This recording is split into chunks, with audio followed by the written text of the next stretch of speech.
이 시간 하나님의 말씀을 찾아보겠습니다. 오늘 우리에게 주시는 하나님의 말씀은 신약 성경 디모데후서 3장 12절로 17절 말씀입니다. 저와 여러분이 교독해서 한 절씩 읽고 마지막 절은 합독하도록 하겠습니다. 무릇 그리스도 예수 안에서 경건하게 살고자 하는 자는 박해를 받으리라.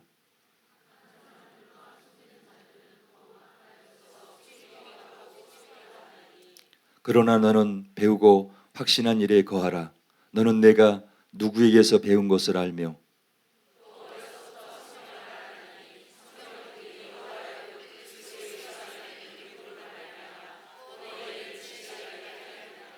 모든 성경은 하나님의 감동으로 된 것으로 교훈과 책망과 바르게 함과 의로 교육하기에 유익하니. 다 같이 하겠습니다. 이는 하나님의 사람으로 온전하게 하며 모든 선한 일을 행할 능력을 갖추게 하려 함이라. 아멘. 이제 담임 목사님께서 나오셔서 신약 27권은 과연 정경인가 이런 제목으로 하나님 말씀을 선포하시겠습니다.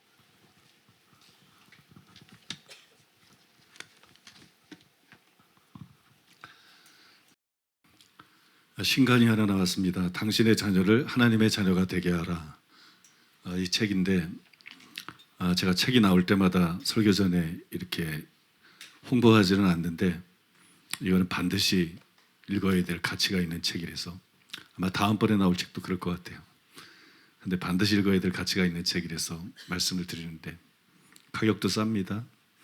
그러니까 여러분 한 가정당 한 권씩 반드시 사서 보시고 그렇게 은혜 받으시기를 바랍니다. 오늘은 카페에 올라가 있어서 여러분도 대부분 아시겠지만 기쁜 소식이 하나 있는데 8월 29일이죠. 기독공보라 그러면 통합교단의 신문입니다. 통합교단의 신문인데 거기에 기사가 나왔는데 이단 사이비 대책이 이단 관련 특별사면 결론 내려 이런 제목으로 기사가 나왔는데 내용은 간단히 그런 내용입니다. 통합 이대위에서 사면위가 넘긴 그 자료들을 검토를 하고 최종 회의에서 결정을 한 것인데 우리 교회하고 인터콥하고 김풍일 목사 이렇게 세 사람을 특별 사면의 대상으로 그렇게 확정을 한 거예요. 이 대회에서.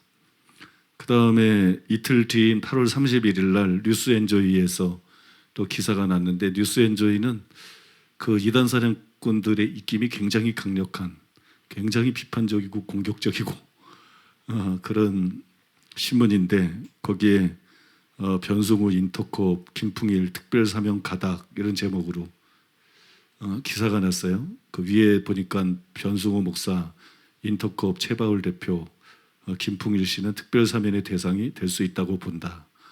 그 다음에 기사 내용에 대 보니까 특별사면위는 변 목사에게 이단성이 없다고 했다. 그런 내용까지 이렇게 실렸어요.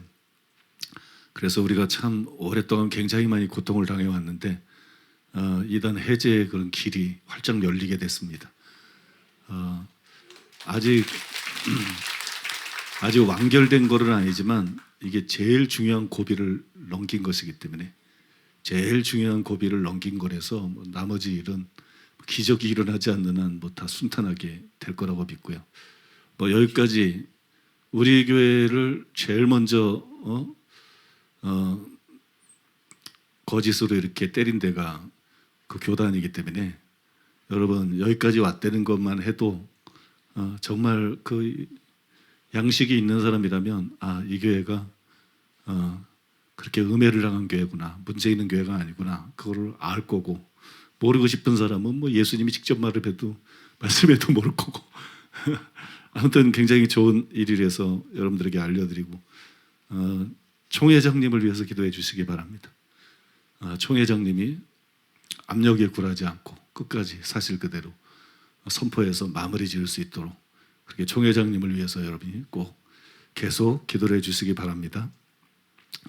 오늘은 여러분들이 정신을 바짝 차려야 설교를 제대로 이해할 수가 있어요. 오늘은 상당히 좀 어려운 부분, 증명하기도 어렵고 설명하기도 어려운 굉장히 이 설교 시리즈 중에서 난해한 부분에 우리가 왔기 때문에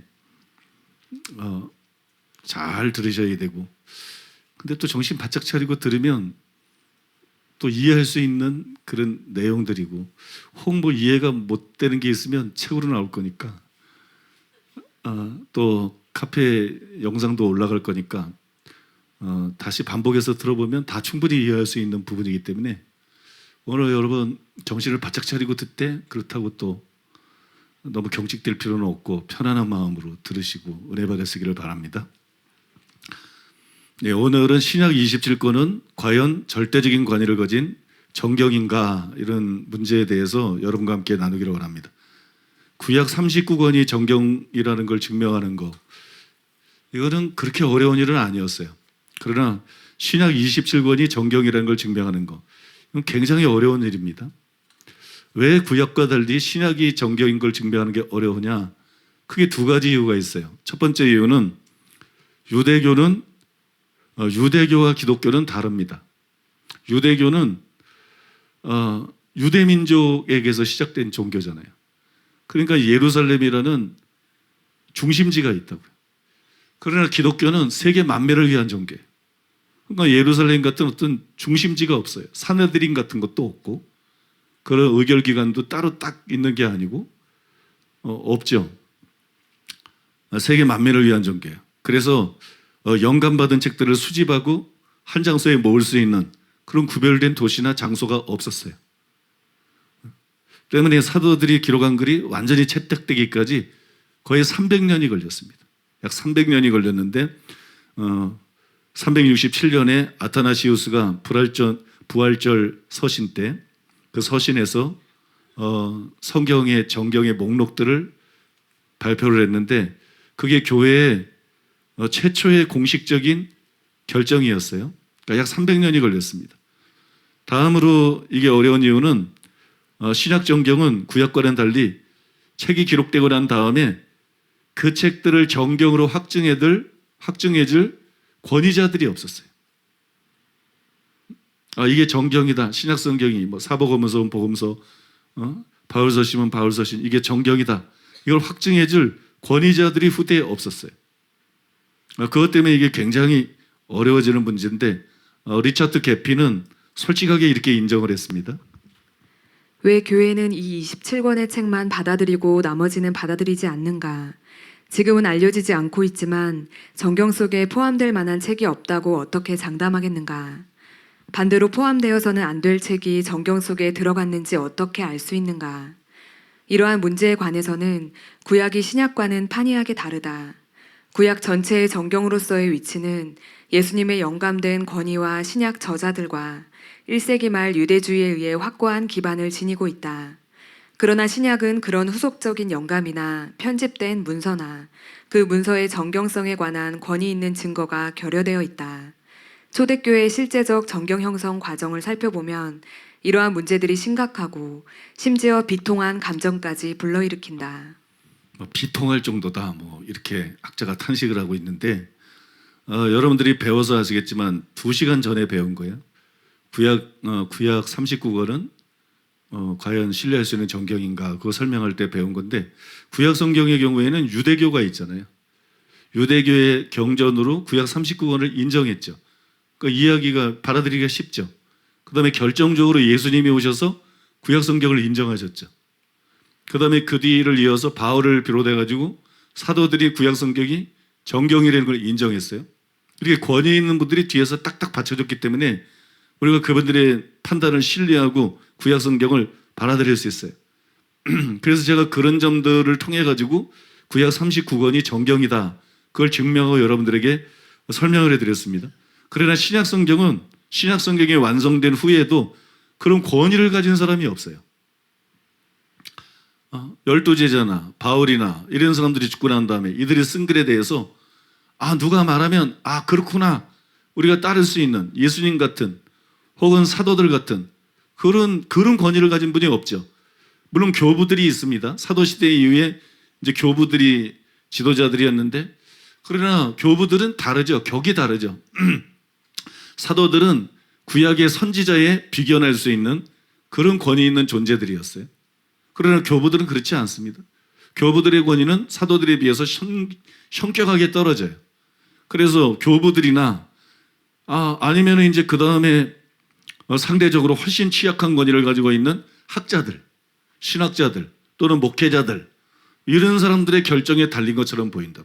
이런 사람들이 이게 정경이냐 아니냐, 성경이냐 아니냐, 교회 회의를 통해서 결정한 것처럼 보이죠.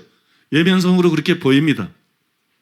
그래서 신약 27권이 정경이다, 절대적인 권위를 가진 하나님의 말씀이다, 이걸 증명하는 게 굉장히 어려워요.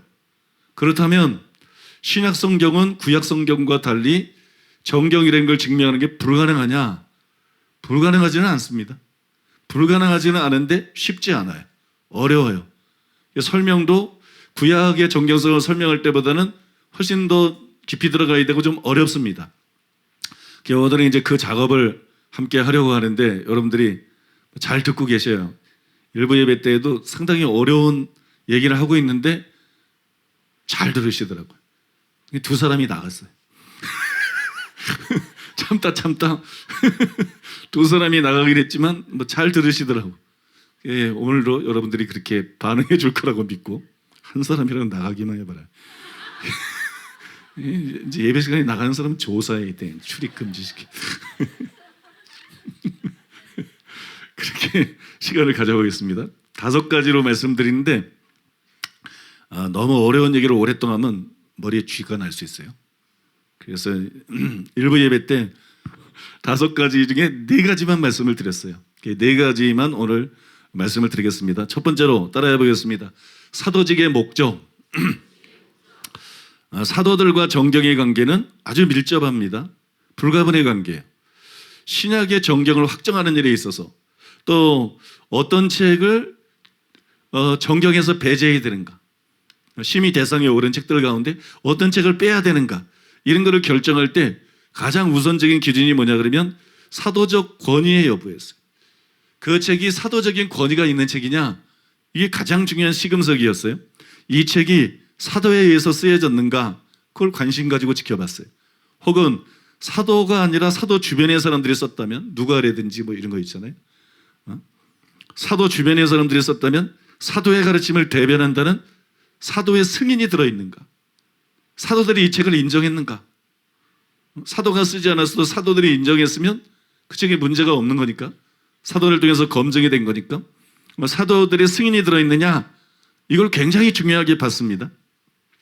신약 성경은 사도들이 기록했거나 아니면은 사도들과 가까운 영향권에 있었던 그런 사람들이 기록한 책들이에요. 그래서 신약 성경의 정경성 문제에 대해서 우리가 제대로 알라 그러면 사도에 대해서 다루지 않을 수가 없어요. 사도에 대해서 알아야 되죠. 그래서 사도에 대해서 좀 설명을 드리겠습니다.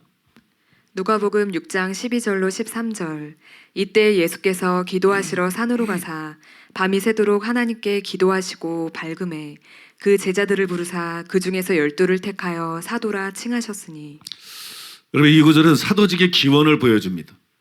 구약 시대 때 하나님의 사람들인데 선지자들이었죠. 예수님이 오셔서 12제자를 부르시고 그들을 사도라고 칭했어요. 사도가 이게 어디 나오는 거지? 출애굽전에 보면 사도는 나와도 이 사도는 이게 뭐냐? 갑자기 사도가 어디서 나오는 것이냐? 이 사도의 기원, 사도직의 기원인데, 근데 존 스토트는 사도직의 기원을 보여주는 방금 전 읽어드린 말씀에 대해서 이렇게 말을 했습니다. 예수님은 구약에 자신의 직인을 찍으심으로써 구약을 승인하셨을 뿐 아니라 구약과 병행되는 신약 성경이 기록될 것임을 미리 내다보셨다. 그분은 신약 성경이 기록되기를 원하셨고 사도들을 임명하고 그들에게 권한을 부여함으로써 신중하게 신약 성경이 쓰일 것을 대비하셨다. 이게 굉장히 중요한 지적을 지금 한 것인데 충분히 여러분들이 이해를 하셨는지는 모르겠어요. 설명도 안 하겠습니다. 아무튼 이게 굉장히 중요한 건데, 그러면 왜 존 스토트가 이런 말을 했느냐? 과연 무엇을 근거로 이런 말을 한 것이냐? 예수님이 구약 성경에 대해서 승인하셨을 뿐만 아니라 구약 성경이 하나님의 말씀이다 이렇게 승인하셨을 뿐만 아니라 신약 성경의 기록을 대비하셨다. 신약 성경의 기록을 준비하셨다. 어떻게 준비했느냐? 사도들을 세움으로써 준비하셨다. 도대체 사도들하고 신약 성경하고 무슨 관계가 있길래 이런 말을 하는 것이냐? 근거가 2가지입니다. 첫 번째로는 따라해 볼까요? 예수님이 사도를 부르신 목적. 첫 번째 근거는 예수님이 사도를 부른 목적이에요. 이 사도라는 직함은 어떤 직함이냐? 이게 어떤 말이냐? 예수님이 12제자를 불렀어요. 그럼 이들에게 시킬 일이 있죠. 이들의 역할이 있어요. 이 12제자들의 역할을 표현하는 단어가 사도라는 단어래요. 이 12제자들의 사명 혹은 이 12제자들의 기능과 역할, 그거를 지칭하기 위해서 바로 이 사람들이 해야 될 일을 이 명칭 안에 함축을 한 거예요. 그게 바로 여러분 사도라는 단어다. 이해가 되시죠? 그게 바로 여러분 사도라는 단어예요. 누가는 예수님이 제자들을 부르시고 그중에 12를 택해서 사도라고 칭하셨다, 그렇게 썼고, 마가는 여기에 덧붙여서 하나님이 그들을 내보내서 말씀을 전파하게 하시려고 그들을 세웠다, 이렇게 기록하고 있어요. 하나님께서 사도를 세웠어요. 사도는 그 12사람을 통해서 하나님이 할 일을 보여주는 그런 단어예요. 근데 사도들을 선택한 목적이 뭐냐? 사도들을 선택한 목적은 말씀을 전파하게 하시려고, 내보내서 복음을 전파하고 말씀을 전파하게 하시려고. 그러니까 사도들의 가장 중요한 사명이 뭐예요? 복음을 전파하는 겁니다. 그 다음에 진리를 전파하는 것. 그러니까 사도들의 사역은 무엇하고 가장 깊은 관련이 있어요? 말씀하고 관련이 있다. 진리하고 관련이 있다. 이 말씀과 진리를 위해서 구별하고 선택한 사람이 바로 사도다. 이해가 되시죠? 그래서 여러분 사도하고 정경성하고 관련이 있는 거예요. 그래서 사도들이 쓴 책이 성경이 되는 것이고, 성경이냐 아니냐를 가를 때 사도성이 있느냐 없느냐, 사도의 승인이 있느냐 없느냐, 이게 굉장히 중요한 기준이 되는 것입니다. 이게 개괄적인 얘기고요. 이제 두 번째로 따라해 볼까요? 사도라는 단어의 두 가지 배경. 왜 예수님이 왜 존 스토트가 아까 그런 얘기를 했느냐? 두 번째 그 배경은, 두 번째 이유는 사도라는 단어의 두 가지 배경 때문인데, 사도라는 말은 헬라어로 아포스톨로스라 그래요. 아포스톨로스. 이 아포스톨로스라는 단어에는 그 당시의 배경하고 그 이전의 배경, 이 단어를 이해할 수 있는 두 가지 배경이 있어요. 이 단어를 이해할 수 있는 두 가지 배경이 있는데, 이 배경들을 살펴보게 되면 사도라는 단어가 도대체 어떤 의미를 갖는 것인지를 우리가 알 수 있고, 그 다음에 왜 예수님께서 12제자를 선택하면서 이들을 사도라고 부르셨는지, 왜 사도라는 이 단어를 선택하셨는지, 그걸 우리가 이해할 수가 있다는 거예요. 그걸 이해하는 데 큰 도움이 된다는 거예요. 그래서 그 배경들을 살펴봐야 되겠는데, 먼저 그 이전의 배경부터 여러분들에게 말씀을 드리겠어요. 사도라는 단어의 그 이전의 배경이 뭐냐? 그건 구약 성경에 나옵니다. 구약 성경에 나오는데, 사도라는 그 단어의 과거의 배경은 간단히 말하면 선지자입니다. 선지자가 배경이에요. 선지자가 배경이다. 지금은 이게 무슨 말인가 싶을 거예요. 설명을 들으면 여러분들이 충분히 이해할 수 있는데, 구약 시대 때 하나님께서 누구를 보냈어요? 선지자들을 선택하시고 선지자들에게 기름 부으시고 선지자들을 보내셨어요. 그죠? 구약 시대 때 가장 대표적인 하나님의 사람들은 선지자들이었어요. 모세는 자신을 시기하는 적대자들에게 이런 말을 합니다. 민수기 16장 28절. 모세가 이르되 여호와께서 나를 보내사 이 모든 일을 행하게 하신 것이요 나의 임의로 함이 아닌 줄을 이 일로 말미암아 알리라. 이게 모세가 자기에 대해서 뭐라는 거예요? 하나님이 나를 보내셨다. 나는 하나님이 보내신 사람이다. 하나님이 대제사장과 제사장은 세웠어요. 근데 하나님께서 선지자들은 보냈어요. 하나님이 불러서 보냈어요. 이게 대제사장하고 선지자하고는 달라요. 대제사장과 선지자들은 종교적인 제도와 종교적인 일을 위해서 기름 부어서 그 직분을 주고 세웠어요. 사도들은 하나님이 직접 불렀어요.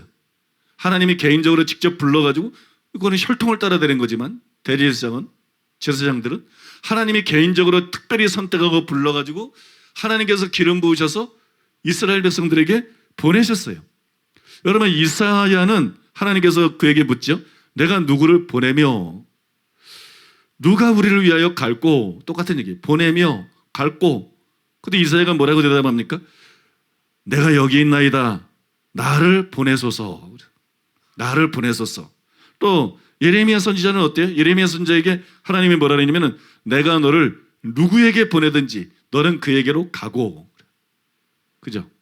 또 그 이후에도 하나님께서 수많은 선지자들을 계속 보내셨어요.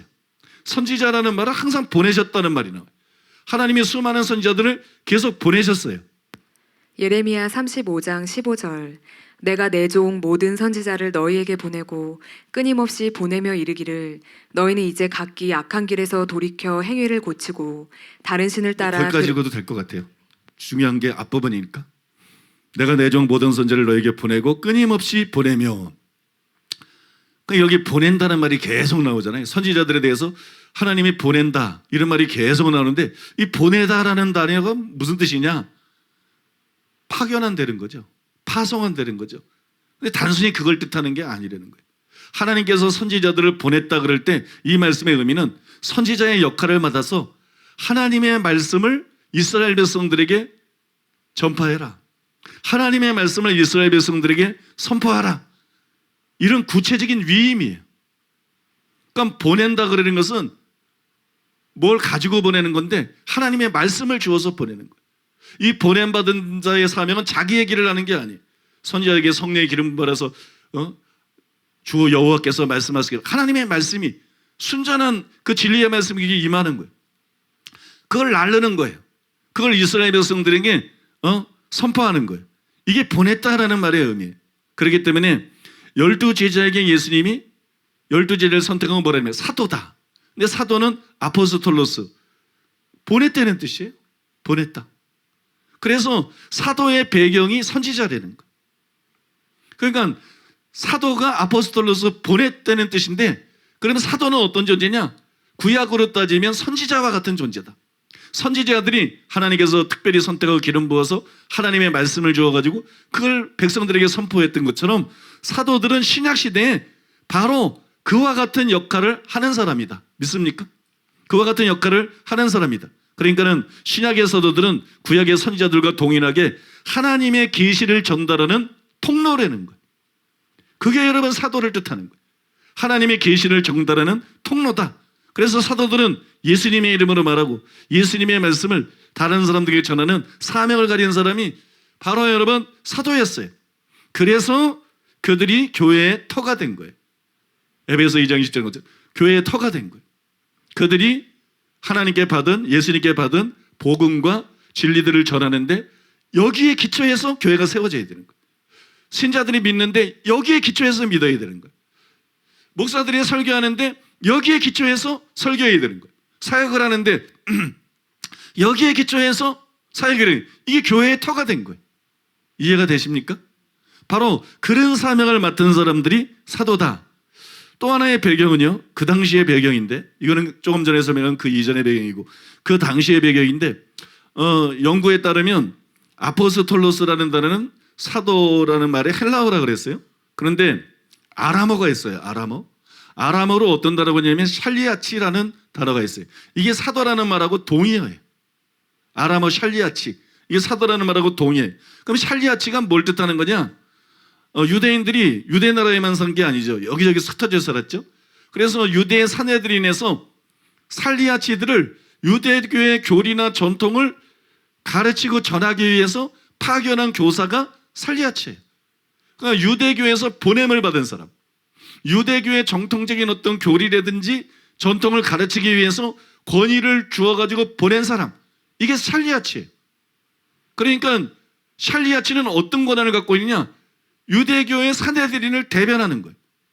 그들의 권위는 대변하는 거예요. 보냄을 받은 자와 보낸 자가 같다. 보냄을 받은 자와 보낸 자가 같다. 그 권위가 같다. 대신하라고 보낸 거니까. 자기 그 입장을 대변하라고 보낸 거니까. 믿습니까? 보냄을 받은 자와 보낸 자의 권위가 같다. 이게 여러분 사도들에게 그대로 적용된다는 것이. 사도들에게 적용된다. 예수님은 사도들이 자신을 대변할 수 있도록, 예수님을 대변할 수 있도록 예수님의 권위를 갖고 예수님의 이름으로 예수님이 원하는 것을 가르치도록 사도를 선택한 것이고, 그 다음에 여러분 사도들을 보내신 것이. 그래서 예수님께서 사도들에게 뭐라고 말씀하냐 그러면 다음과 같이 말씀을 했어요. 마태복음 10장 40절에 보면 너희를 영접하는 자는 나를 영접하는 것이요. 너희를 영접하는 자는 나를 영접하는 것이요. 요한복음 13장 20절 거기에 보니까는 내가 진실로 진실로 너에게 이르노니 내가 보낸 자를 영접하는 자는 나를 영접하는 것이요. 내가 보낸 자를 영접하는 자는 나를 영접하는 것이요. 말씀드린 그대로죠. 그죠? 보냄을 받은 자와 보낸 자가 같다. 그러니까 사도는 자기 말하도록 자기 판단, 뭐 다른 사람에게 배운 걸 가르치고 이르기 위해서 보낸 말하는 사람이 아니라 예수님께로부터 예수님의 복음과 기독교의 기초가 되는 진리들을 배우고 그것을 사람들에게 가르치고 선포하기 위해서. 그러니까 그들의 글이 정경이 된다는 거예요. 그래서 그들의 글이 권위가 있는 것이고 그들의 글이 성경이 되어야 된다는 거예요. 이해가 되십니까, 여러분? 설명 아주 잘하고 있어요. 그다음에 여러분들 아주 잘 듣고 있어요. 아주 잘 듣고 있어요. 상당히 어려운 얘기를 지금 하고 있는 건데 의외로 잘 통할 것 같아요. 3부 예배는. 그래도 1부 예배 때 한번 해봤으니까 더 이제 어떻게 설명해야 됐다는 것도 감도 잡히고. 여러분 두 가지 배경을 말씀드렸는데 이 두 가지 배경은 아포스톨로스라는 단어의 의미를 정확하게 보여줍니다. 사도가 어떤 존재인지를 정확하게 보여줍니다. 사도는 특별히 선택된 특사예요. 최고의 권위를 가지고 주어진 말씀을 전파하는 사람이에요. 아무거나 말하는 게 아니라 예수님이 주신 대로. 믿습니까? 내가 너에게 분부한 모든 것을 가르쳐서 지키게 하라. 그죠? 내가 너에게 분부한 모든 것을 가르쳐 지키게 하라. 주어진 말씀을 전파하는 사람, 이게 사도예요. 바꿔 말해서 사도들은 교회의 표준이 되는 진리를 말과 글을 통해서 전하도록 부름을 받은 사람들이에요. 그래서 사도의 글은 성경이 되는 거예요. 믿습니까? 사도의 글은 성경이 되는 것이고 성경이냐 아니냐를 가를 때 사도성을 제일 먼저 시금석으로 들이대는 거예요. 이게 사도가 쓴 글이냐 또 사도가 승인한 글이냐 이걸 보는 거예요. 이제 왜 신약 성경이 성경인지 아시겠죠? 구약 성경은 뭐 선지서서 뭐 모세오경은 뭐 하나님이 직접 써주고 하나님이 직접 말씀했으니까 누가 말하겠어요, 그죠? 성경이구나, 하나님 말씀이구나, 쉬워요. 또 뭐 선지서들 같은 거는 하나님께서 이사야에게 임하여 뭐 가라사대, 하나님이 가라사대인데 거기다 뭐 누가 토를 그죠? 그거 성경이구나. 근데 신약 성경은 이게 왜 성경이지? 바울이 편지를 썼는데 이게 왜 성경이지? 베드로가 편지를 썼는데 왜 편지가 편지지? 왜 편지가 성경이지? 왜 성경이냐? 그들이 사도기 때문에. 믿습니까? 그들이 그냥 개인적인 편지를 쓴 것이 아니라 사도로서 예수님께 받은 그 복음과 진리를 제대로 설명하기 위해서 편지를 쓴 것이기 때문에 그게 단순히 편지가 아니라 성경이다. 절대적인 권위를 가진 성경이다. 이해가 쏙쏙 되시죠? 이게 신약 성경이 정경이라는 증거다. 첫 번째 증거고. 그 다음에 두 번째 증거는 뭐냐면은 따라해 보겠습니다. 사도들에게 주신 약속. 여러분 신약의 정경성과 관련 있는 굉장히 중요한 게 하나 있어요. 그거는 사도들에게 주신 예수님의 약속입니다. 요한복음 14장 25절로 26절 내가 아직 너희와 함께 있어서 이 말을 너희에게 하였거니와 보혜사 곧 아버지께서 내 이름으로 보내실 성령 그가 너희에게 모든 것을 가르치고 내가 너희에게 말한 모든 것을 생각나게 하리라. 요한복음 16장 12절로 13절 내가 아직도 너희에게 이를 것이 많으나 지금은 너희가 감당하지 못하리라. 그러나 진리의 성령이 오시면 그가 너희를 모든 진리 가운데로 인도하시리니 그가 스스로 말하지 않고 오직 들은 것을 말하며 장래일을 너희에게 알리시리라. 잘 들으셨어요? 예수님께서 약속한 건데 여기서 우리가 주목해야 될 것은 약속의 내용이기 이전에 약속의 대상이에요. 주님이 이 약속을 누구에게 하셨는가? 우리는 성경 읽으면서 우리한테 약속한 거지? 이렇게 읽죠, 그죠? 나쁘지 않아요? 근데 이게 진짜 우리한테 한 약속이냐? 엄밀하게 보면 우리에게 한 약속이 아니에요. 여기 보면 내가 아직 너희와 함께 있어서 이 말을 너희에게 하였거니와 예수님이 이렇게 무슨 말씀하셨는데 직접 내가 아직 너희와 함께 있어. 예수님이 언제 육신으로 우리와 함께 하셨어요? 그죠? 그래서 이 말을 하였거냐? 뭔 말을 했는데 이게 무슨 환상 중에서 뭐 이런 거하고 다른 거예요? 예수님이 이 땅에 육신에서 공생애생을 3년 동안 하시면서 제자들에게 계속 말씀한 거예요. 여러분이 씨 뿌리는 비유를 직접 들었어요?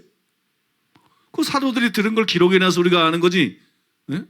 아니면 그물 비유를 했는지 씨 뿌리는 비유를 했는지 가라지 비유를 했는지 아무것도 알 수가 없죠. 여기 보니까 내가 너에게 말한 모든 것을 생각나게 하리라. 들은 게 없는데 어떻게 생각이 나? 이 사도들에게 한 약속이라니까. 내가 너에게 말한 모든 것을 생각나게 하리라. 우리는 들은 게 없어. 뭘 생각나게? 그 다음에 내가 아직도 너에게 이를 것이 많으나 한 번도 말한 적이 없는데 그 뭐 갑자기 이럴 게 많다니 이게 또 갑자기 무슨 얘기야? 사도들에게 해당되는 얘기라는 거예요. 그가 너희를 모든 진리 가운데로 인도하시리. 누가 절대로 하나님께서 어떤 개인을 모든 진리 가운데로 인도하시지 않습니다. 성경이 없이 하나님께서 우리를 진리 가운데로 인도하시느냐? 사도들은 신약이 없었어요. 그러나 성령이 임하시고 진리 가운데로 인도하셨어요. 그래서 바울서신이 나오고 신약 성경이 나온 거예요. 그러나 우리 개인들에게 그렇게 하시느냐? 절대로 그렇게 하시지 않습니다. 이거는 사도들에게 한 약속이라는 거예요. 믿습니까? 이건 사도들에게 한 약속이다. 그래서 존 스토트는 이 구절들과 관련해서 이렇게 썼습니다. 예수님은 사도들에게 가르치는 사역과 관련하여 매우 특별한 성령의 사역을 약속하셨다. 성령은 예수님이 그들에게 하시는 말씀을 모두 생각나게 하실 것이며 그들이 감당하지 못하기 때문에 말씀하시지 않은 많은 것들을 가르치실 것이며 실로 그들을 모든 진리 가운데로 인도하시리라는 것이다. 예수님은 분명히 복음서 생각나게 하시리라. 그게 복음서예요. 그죠? 내가 말한 걸 생각나게 하리라. 이게 복음서예요. 복음서와 서신서. 너희가 감당 못해서 아직은 말할 수 없는데 그 외의 것을 말하고 모든 진리 가운데로 인도할 것이다. 이게 서신서예요. 그죠? 서신서 서신들이 기록되리라는 것을 예견하고 이와 같은 약속을 하셨을 것이다. 생각나리라 하라.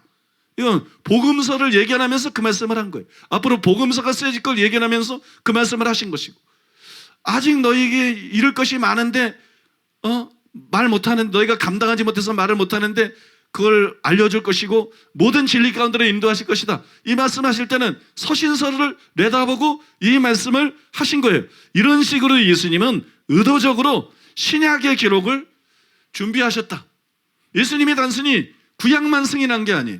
이런 식으로 신약의 기록을 준비하셨다는 거예요. 중요한 사실은 사도들이 예수님의 이런 의도를 알아차렸다. 예수님의 이런 계획과 목적을 이해했다는 거예요. 그래서 그들은 사도라고 자꾸 주장합니다. 바울이 교만한 사람이 아니에요. 겸손한 사람이 아닌데 사도 문제에 대해서는 막 거품을 불고 달겨들어요. 그죠? 다른 거는 막 참는데 사도가 아니다 그러면 내가 이래서 사도다, 이래서 사도다, 이래서 사도다 막 그죠? 막 거품을 불고 달겨들어요. 왜냐면 이 사도직이 인정을 받지 못하면 하나님의 말씀이 인정받지 못하는 거예요. 하나님의 말씀이 무효가 돼버리는 거예요. 거품이 돼버리는 거예요. 그러니까 이해하고 있었다는 거예요.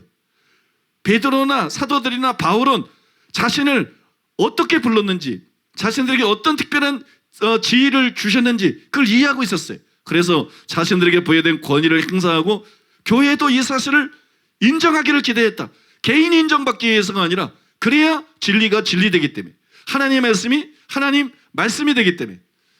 여러분 믿습니까? 바울이 한 말 중에 이런 말이 있죠. 데살로니가서 2장 13절에 너희가 내 말을 사람의 말로 받지 않고 하나님의 말씀이니 하나님의 말씀을 받으니 진실로 그러하다. 이것 때문에 감사한다 그랬어요. 난 이것 때문에 너무 감사하다. 너희가 내 설교를 사람의 말로 듣지 않고 하나님의 말씀. 근데 진짜 그렇다. 사도직에 임명받아야 이게 되는 거예요. 믿습니까? 그래서 교회가 이 사실을 인정하기를 기대하고 인정받기 위해서 사도 바울은 사도성에 관해서 많은 논쟁도 벌였어요. 이런 점들이 사도들이 쓴 편지에 여러 가지 형태로 나타나 있는데 그건 뭐 나중에 설명하다 보면 좀 더 다루겠습니다. 여기서 이 정도만 말씀을 드리고요. 또 초대교회는 어땠어요? 초대교회는 사도들이 기대한 대로 예수님이 부여하셨고 사도들이 스스로가 인식했던 그들의 권위를 인정했어요. 그래서 초대교회 신앙생활이 우리에게 모범이 돼야 돼요. 우리는 어떤 교회처럼 또 뭐 한국에도 유명한 교회들이 있고 외국에도 뭐 새들백교회 또 밀로 처치 많은 교회들이 있어요. 이거 뭐 장점은 따라가는 거 나쁜 거 아니죠? 그러나 그런 게 진짜 모델이 아니에요. 우리는 성경의 초대교회를 따라가야 돼. 믿습니까? 성경의 초대교회. 이게 진짜 하나님이 직접 세운 모델 교회예요. 교회가 어떻게 되는지를 보여주는 거예요. 근데 초대교회의 신앙생활을 한마디로 보여주는 게 뭐냐? 그게 사도행전 2장 42절이에요. 굉장히 중요한 거예요. 사도행전 2장 42절인데 거기 보면 이렇게 나와 있어요. 사도의 가르침을 받아 서로 교제하며 떡을 떼며 오로지 기도에 힘쓰니라. 자, 기도를 열심히 하는 거 굉장히 중요합니다. 그죠? 기도 많이 해야 돼. 그 청년연합수련회 때 김옥경 목사님이 죽도록 기도해라. 응? 죽을 정도로 기도해라. 그래서 나 어렵겠다. 근데 뭐 죽을 정도로 기도해라. 죽을 정도로 기도해라. 기도해야 되는데. 그 설교를 제가 어제 들었어요. 근데 엄청 길더라고요. 엄청 길어서 반 듣고 끊었어요. 이제 반은 남겨놨다가 나중에 듣기 위해서 그런데 저도 굉장히 은혜를 많이 받았어요. 기도 열심히 해야 돼요. 그거 나쁜 거 아니에요. 그거 필요한 거예요. 그거 중요한 거예요. 기도 열심히 해야 돼요. 그런데 기도만 열심히 하는 것은 기독교 신앙이 아니다. 올바른 신앙 형태가 아니다. 균형을 잡아야 되는데 여기에 보니까는 제일 먼저 해야 될 일이 뭐예요? 사도의 가르침을 받는 거예요. 사도의 가르침을 받는 거. 이건 강해설교 열심히 하고 제자훈련 열심히 하고 큐티 열심히 하는 거고 좀 종류가 다른 거예요. 사도들의 가르침은 강해설교와 같은 차원이 아니기 때문에, 사도의 가르침은 제자훈련과 같은 그런 차원이 아니기 때문에, 사도의 가르침은 순전한 진리이기 때문에, 믿습니까? 사도의 가르침을 받아가지고 교리적이 되고 전통적이 되는 게 아니라 진짜 성경적이 되는 거. 진짜 성경적으로 믿고 구원론이든 성령론이든 무엇든 성경적으로 믿는 거, 이게 올바른 신앙, 건전의 신앙의 첫 번째 요소다. 믿습니까? 우리가 말씀을 옳게 분별해야 되는 거, 그건 다른 게 아니에요. 사도들이 전한 것처럼 믿기 위한 노력이에요. 성경 그대로 믿기 위한 노력이에요. 믿습니까? 이게 제일 중요한 것이고, 그 다음에 성경을 제대로 분별하고 말씀을 제대로 알고 믿고 그러면 전부냐? 그게 아니에요. 그 다음에 기도를 열심히 해야 되는 거예요. 전혀 기도에 힘쓰니라. 죽을 정도로까지는 하지 말자. 전혀 기도에 힘쓰니라. 전혀 기도에 힘쓰니라. 믿습니까? 주님은 우리가 기도하기를 원하시지만 또 주님은 우리가 살기를 원하십니다. 그래서 전혀 기도에 힘쓰니라. 이 두 가지가 하나가 돼야 된다는 거예요. 말씀을 옳게 분별하고 성경 그대로 믿는 거. 종교적이 되는 게 아니라 교리적이 되고 교단적이 되는 게 아니라 여러분 성경 그대로 믿는 거. 믿습니까? 거기에 기초해서 신앙생활하는 거. 기도도 여기서 나오는 것이다. 기도도 여기서 나오는 것이다. 너희가 귀를 돌이켜서 하나님의 말씀을 듣지 않으면 너희의 기도도 가증하니라. 자만에 나와 있잖아요. 기도도 말씀에서 나오는 것이다. 올바른 진리를 알아야 뭘 구해야 되는지 어떻게 기도해야 되는지를 아는 거죠. 올바른 진리를 알고 난 다음에 열심히 기도해라. 그래서 아는 데서 멈추지 말고 성령 충만을 받고 성령의 권능을 받고 성령의 은혜로 실제로 말씀대로 살 수 있는 사람으로 변화가 되고, 믿습니까? 성령으로 거듭나고 성령으로 거룩해지고 성령의 열매 맺는 사람으로 변화가 되고 성령 세례를 받고 성령의 권능을 받고 성령의 은사를 받고 여러분 귀신을 쫓아내고 병을 고치고 방언을 하고 예언을 하고 성령의 은사를 모두 사용해서 하나님의 말씀을 전파하고 봉사하고, 이게 정통이다. 지금 교계에 떠돌고 있는 정통이라는 생각은 그냥 망고 자기 생각일 뿐이다. 그건 자기 생각일 뿐인 것이지, 이게 초대교회가 어떤 신앙이 건전한 신앙인지를 그대로 보여주는 거예요. 교리적이 되지 말고 사도들의 가르침을 받아라. 믿습니까? 사도들의 가르침을 받아라. 그 얘기는 신약성경 가르침을 제대로 분별하고 제대로 이해하고 그대로 믿어라. 학자들이 말하는 대로 믿지 말고 교단들이 말하는 대로 믿지 말고 무슨 어떤 유명한 목사가 말하는 대로 믿지 말고 예수님이 말한 대로, 바울이 말한 대로, 베드로가 말한 대로 그대로 믿어라. 이게 진짜 정통이에요. 여러분 믿으십니까?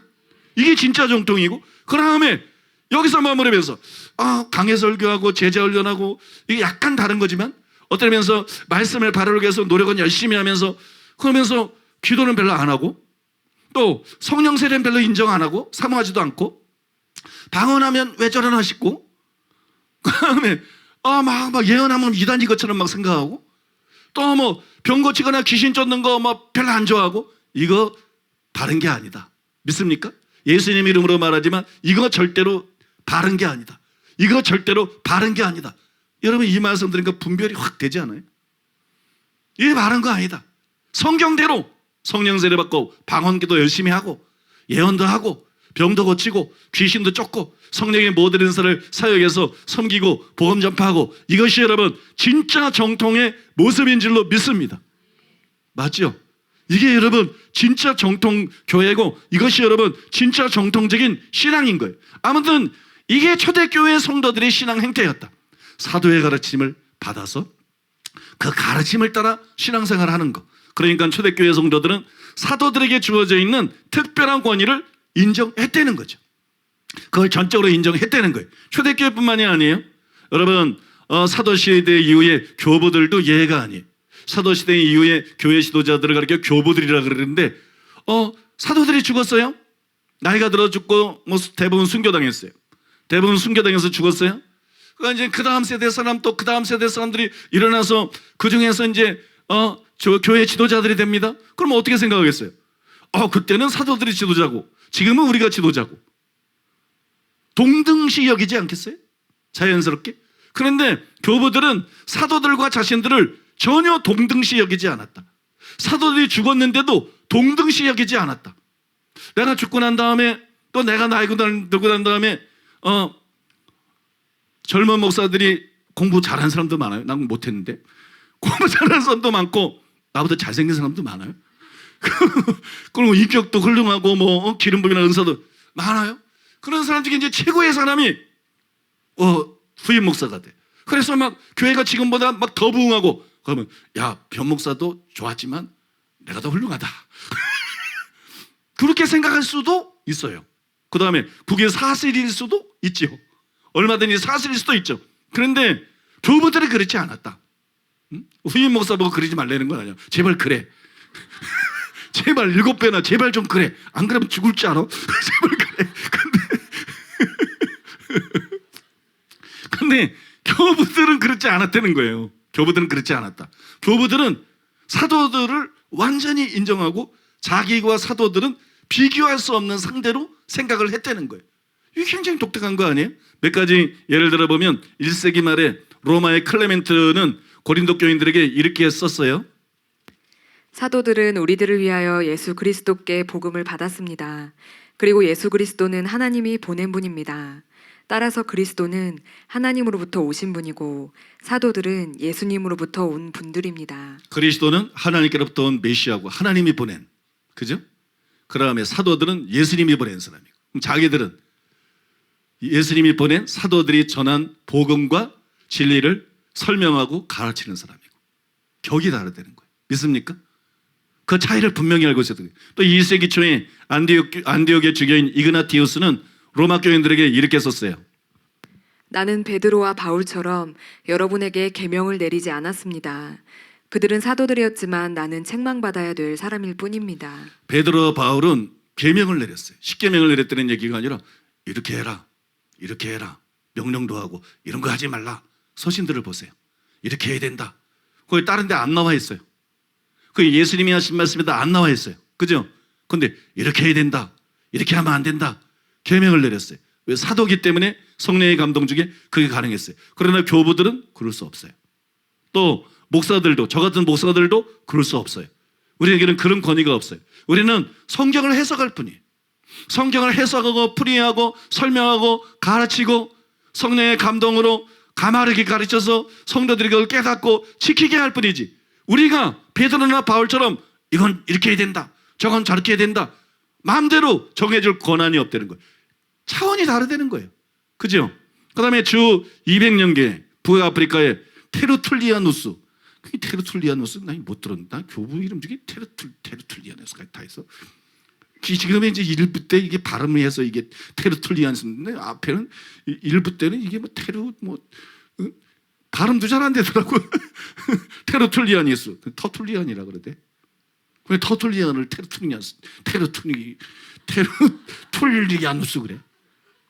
근데 어거스틴 그러면 되는데 아우구스티누스 이러거든요.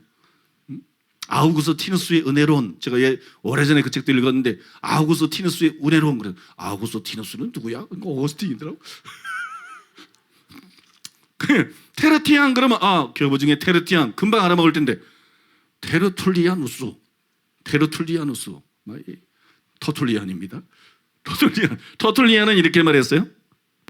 우리 그리스도인들은 스스로의 권위에 기대어 어떠한 것을 소개하거나 사도가 아닌 사람들이 소개한 것을 선택해서는 안 됩니다. 우리의 권위는 주님의 사도들입니다. 사도들 자신은 그들 스스로의 권위로 어떤 것을 선택하여 소개하지 않았습니다. 그들은 그리스도로부터 받은 가르침을 충실하게 세상 만민에게 전하였습니다. 우리 그리스도인들은 스스로의 권위에 기대해서 어떤 것을 소개하거나 사도가 아닌 사람들이 소개한 것을 선택해서는 안 된다. 우리의 권위는 주님의 사도들이다. 얼마나 멋진 말이에요. 우리 그리스도인들은 스스로 권위를 가지고 어떤 것을 동성애 괜찮아. 이거 마찬가지. 미국에 얼마나 많은 교인들이 동성애 그건 죄가 아니야. 자연스러운 거야. 이건 진짜 잘못된 거예요. 우리는 스스로 선택할 권한이 없다. 믿습니까? 또 굉장히 중요했어요. 스스로가 어떤 것을 자기 권위에 의거해서 소개하거나 사도가 아닌 사람들이 소개한 것을 선택해서는 안 된다. 왜 신천지에 넘어가? 사도가 아닌 이만희의 말을 이만희가 도대체 누군데? 이만희가 누군데? 성경에 나오잖아요. 예수도 내가 알고 바울도 내가 알거냐? 너는 누구냐? 이 귀신이 이만희한테 할 얘기야. 예수도 내가 알고 바울도 내가 알고 이만희 넌 도대체 누군데 와가지고 갑자기 헛소리를 떠들어대는 거냐? 이거 정말 분별해야 돼. 신천지 여기 숨어있나? 이 정신 차리고 깨달아야 돼. 정신 차리고 깨달아야 돼. 예수도 내가 알고 바울도 내가 알지만 선명이 넌 누구냐? 문 선명이. 선명이 넌 누구냐? 우리 교회도 선명이 있어. 격이 달라. 선명이 넌 누구냐? 여러분 이해하셔요? 여러분 그거는요 문선명이나 이만희뿐만 아니라 어떤 큰 교회 목사든 이해가 안 되는 거예요. 어떤 학자든 이해가 안 되는 거예요. 저도 어떤 목사든 이해가 안 되는 거예요. 성경이 말하는 얘기를 해야지 목사가 성경의 판단과 다른 얘기를 하고 성경의 가르침과 다른 얘기를 하면서 믿으라 그런다. 그건 쫓아내버려야 돼. 그건 반드시 그 교회를 빨리 빠져나와야 돼. 믿습니까? 우리의 권위는 주님의 사도들이다. 믿으십니까? 이게 바꿔 말하면 우리의 권위는 신약성경이다. 신약성경이 비치고 신약성경이 기준이다. 신약성경이 표준이다. 여러분 믿습니까? 우리가 여러분 그렇게 신앙생활을 해야 되는 것이. 그런데 안타깝게도 오늘날 많은 사람들이 더 이상 초대교회나 교부들처럼 하지 않고 있어요. 그렇게 믿지 않고 있어요. 많은 사람들이 바울이나 베드로, 요한 같은 사도들이 마치 어리석고 오류투성인 것처럼 말을 합니다. 또 그들의 가르침은 단순히 사적인 전행일 뿐이기 때문에 공감되는 건 받아들이지만 자기 생각하고 다르면 그건 바울의 개인적인 견해일 뿐이야. 학자들 중에 이런 소리 하는 사람들이 있어요. 목사들 중에도 이런 소리 하는 사람이 있어요. 이건 굉장히 잘못된 사람이에요. 그건 바울의 견해일 뿐이야. 그건 바울의 생각을 말한 거야. 그건 뭐 베드로의 생각을 말한 거야. 이런 식으로 말하는 사람들이 있어요. 심지어도 신학자들조차도 가끔 사도들을 얘기할 때 무책임하기 짝이 없이 그렇게 얘기를 합니다. 그들은 이건 바울의 견해다. 이건 베드로의 견해다. 이건 요한의 견해다. 근데 내 견해는 다르다. 근데 내 생각은 다르다. 그러면서 쭉 설명하는 거예요. 결국 뭐예요? 바울의 견해보다 내 견해가 옳다. 베드로의 견해보다 내 견해가 옳다. 요한의 견해보다 내 생각이 옳다. 이건 교만하기 짝이 없는 거예요. 교부들조차 사도들과 자신에게 분명한 선을 걷는데 일개 신학자가, 일개 목사가 내가 자주 인용하는 그런 신학자들 중에도 이런 면에서 심각한 정도는 아니라도 좀 내가 읽다 보면 빨간불이 들어올 때가 있어요. 뭐 사도가 바울이 이렇게 글을 쓰다가 자기가 이거 쓰다 보니까 잘못됐네. 그래가지고 뭐 바꿨다. 나 이게 뭔 소리를 하는지 모르겠어. 그거는 자신에게나 가능한 얘기지 신학자들에게나 가능한 얘기고 목사들에게나 나 같은 목사들이나 설교 준비하면서 가능한 일이지. 사도 바울이 성령의 영감을 받아서 정경을 기록하고 있는데 쓰다가 보니까 이거 아니네? 그래가지고 뭐 다르게 썼다. 이런 거는 성경에 대한 경외심이 너무 없는 거예요. 성경에 대한 존중심이 너무 결여되어 있는 것 같아서 상당히 전에 읽으면서 그런 부분에 있어서는 굉장히 불편하더라고요. 여러분 학자들이 헬라어 히브리어 알고 그 학설들을 연구하기 전에 성경에 대한 경외심을 가져야 돼요. 성경이 절대적인 권위를 가진 표준이요 하나님의 말씀이라는 믿음이 없이는 학자가 되지 말아야 돼. 그 다음에 이 믿음이 없이는 감히 목사가 되지 말아야 돼. 어설프게 목사 돼가지고 엉뚱한 소리에서 소경이 인도하는 자가 돼가지고 사람들을 지옥으로 이끌지 말고, 절대로 여러분 그런 사람들은 목사가 되지 말아야 돼. 성경의 권위를 인정하지 않는 학자들에게는 읽지도 말아야 돼. 성경의 권위를, 절대적인 권위를 인정하지 않는 목사들의 말은 읽지를 말아야 돼. 더구나 뭐 이만이나 이런 사이비들, 성경과 상관없이 소설 같은 얘기들을 지어내는 자들, 성경의 문맥과 여러분 해석 방법들을 다 무시하고 지멋대로 지가 원하는 결론들을 도치는, 이거는 완전히 이단이고 사이비니까 그런 말들은 들을 가치도 없는 것이고, 여기 신천지 있으면 회개하시기 바랍니다. 돌이키시기를 바랍니다. 신천지가 오늘 오긴 왔나?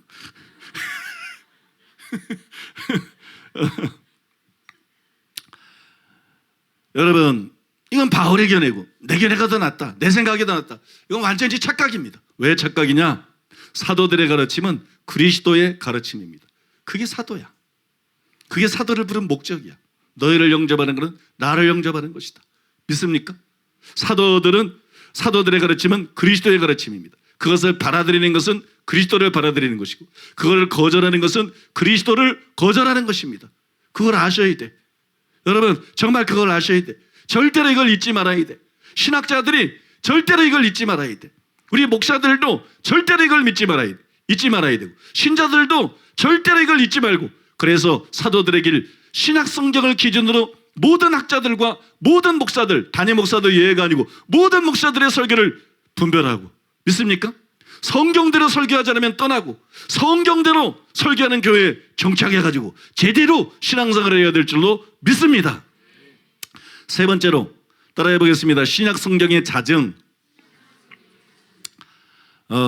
구약과 달리 신약 성경은 그 책들이 기록된 이후에 정경성을 입증해 줄 만한 권위 있는 사람이 없다. 그 얘기를 드렸죠. 그래서 신약 성경의 정경성을 증명하는 게 어렵다, 설명하는 게 어렵다 그랬는데, 이거를 어느 정도 보충해 줄 수 있는 일이 있어요. 보충해 줄 수 있는 일. 그게 뭐냐 그러면 바로 여러분 신약 성경 저자들의 자증이에요. 구약 성경이 하나님의 말씀이다, 이게 성경이다, 이걸 유대교가 증거를 해줬어요. 예수님이 증거해 줬어요. 또 성경 저자들이 증거해 줬어요. 근데 신약 성경이 기록되고 난 다음에는 그런 사람들이 안 나타나요. 그런 권위 있는 사람들이 안 나타나요. 그런데 이거를 보충해 주는 게 뭐냐? 신약 성경 자체의 증거다. 신약 성경 자체의 증거. 신약 성경 안에는 예수님도 있고 사도들도 있는데, 신약 성경 자체가 신약 성경의 권위를 증명해 주는 게 있다는 거예요. 그런 게 있습니까? 그런 게 있으니까 지금 얘기를 하려고 그러는 거 아니겠어요? 그런 게 있어요. 신약 성경 자체가 신약 성경의 권위를 증명한다는 거예요. 거기에 대해서 웨인 그루뎀이 이렇게 썼습니다. 신약 성경의 두 곳에서 신약 성경도 구약 성경과 함께 성경이라고 불렸음을 볼 수 있다. 이는 교회 아주 초기에도 바울의 모든 서신들이 구약 성경과 마찬가지로 하나님의 말씀으로 인정되었음을 보여준다. 웨인 그루뎀이 잘 말한 대로 신약 성경에서 신약 성경 저자가 이제 글을 쓰면서 성경이라는 단어를 쓰는데, 대부분은 구약 성경을 가리키는 건데, 구약 성경이 아니라 신약 성경이 아직 완성되지도 않았는데 신약 성경에 들어있는 어떤 내용을 인용하면서 성경이 일러스되, 그걸 신약 성경 저자가 신약 성경을 성경이라고 그러더라고요. 이건 놀라운 거거든. 신약 성경 저자들은 대부분 유대교 출신이거든. 유대교의 경전인데 자기들이 지금 쓴 편지가 그걸 성경이라고 생각한대. 자기 동료가 쓴 편지를 성경이라고. 이거는 굉장히 의식에 있어서 이거는 혁명적인 거거든요. 그죠? 그렇게 생각하는 것 자체가 혁명적이에요. 근데 그런 일이 있다는 거예요. 그런 게 두 가지인데, 첫 번째가 디모데전서 5장 18절입니다. 성경에 일러스되 곡식을 밟아 떠는 소의 입에 망을 씌우지 말라 하였고, 또 일꾼이 그 삭슬 받는 것은 마땅하다 하였느니라. 성경에 일러스되, 그러면서 바울이 각각 구약과 신약에서 한 절씩 인용을 합니다. 구약에서는 신명기 25장 4절을 인용했어요. 곡식 떠는 소에게 망을 씌우지 말지니라. 거기 그렇게 기록되어 있어요. 그러면 신약에서는 누가복음 10장 7절을 인용했어요. 일꾼이 그 삭슬 받는 것이 마땅하니라. 그죠? 예수님이 하신 말씀이에요. 이거를 인용을 했어요. 그러면서 둘 다를 뭐라 그랬어요? 성경에 일러스되 이렇게 말했다. 하나는 구약을 인용하고 하나는 신약을 인용하면서 성경에 일렀을 이렇게 말했다. 바울은 구약 성경뿐만 아니라 누가복음을 성경으로 인정했다.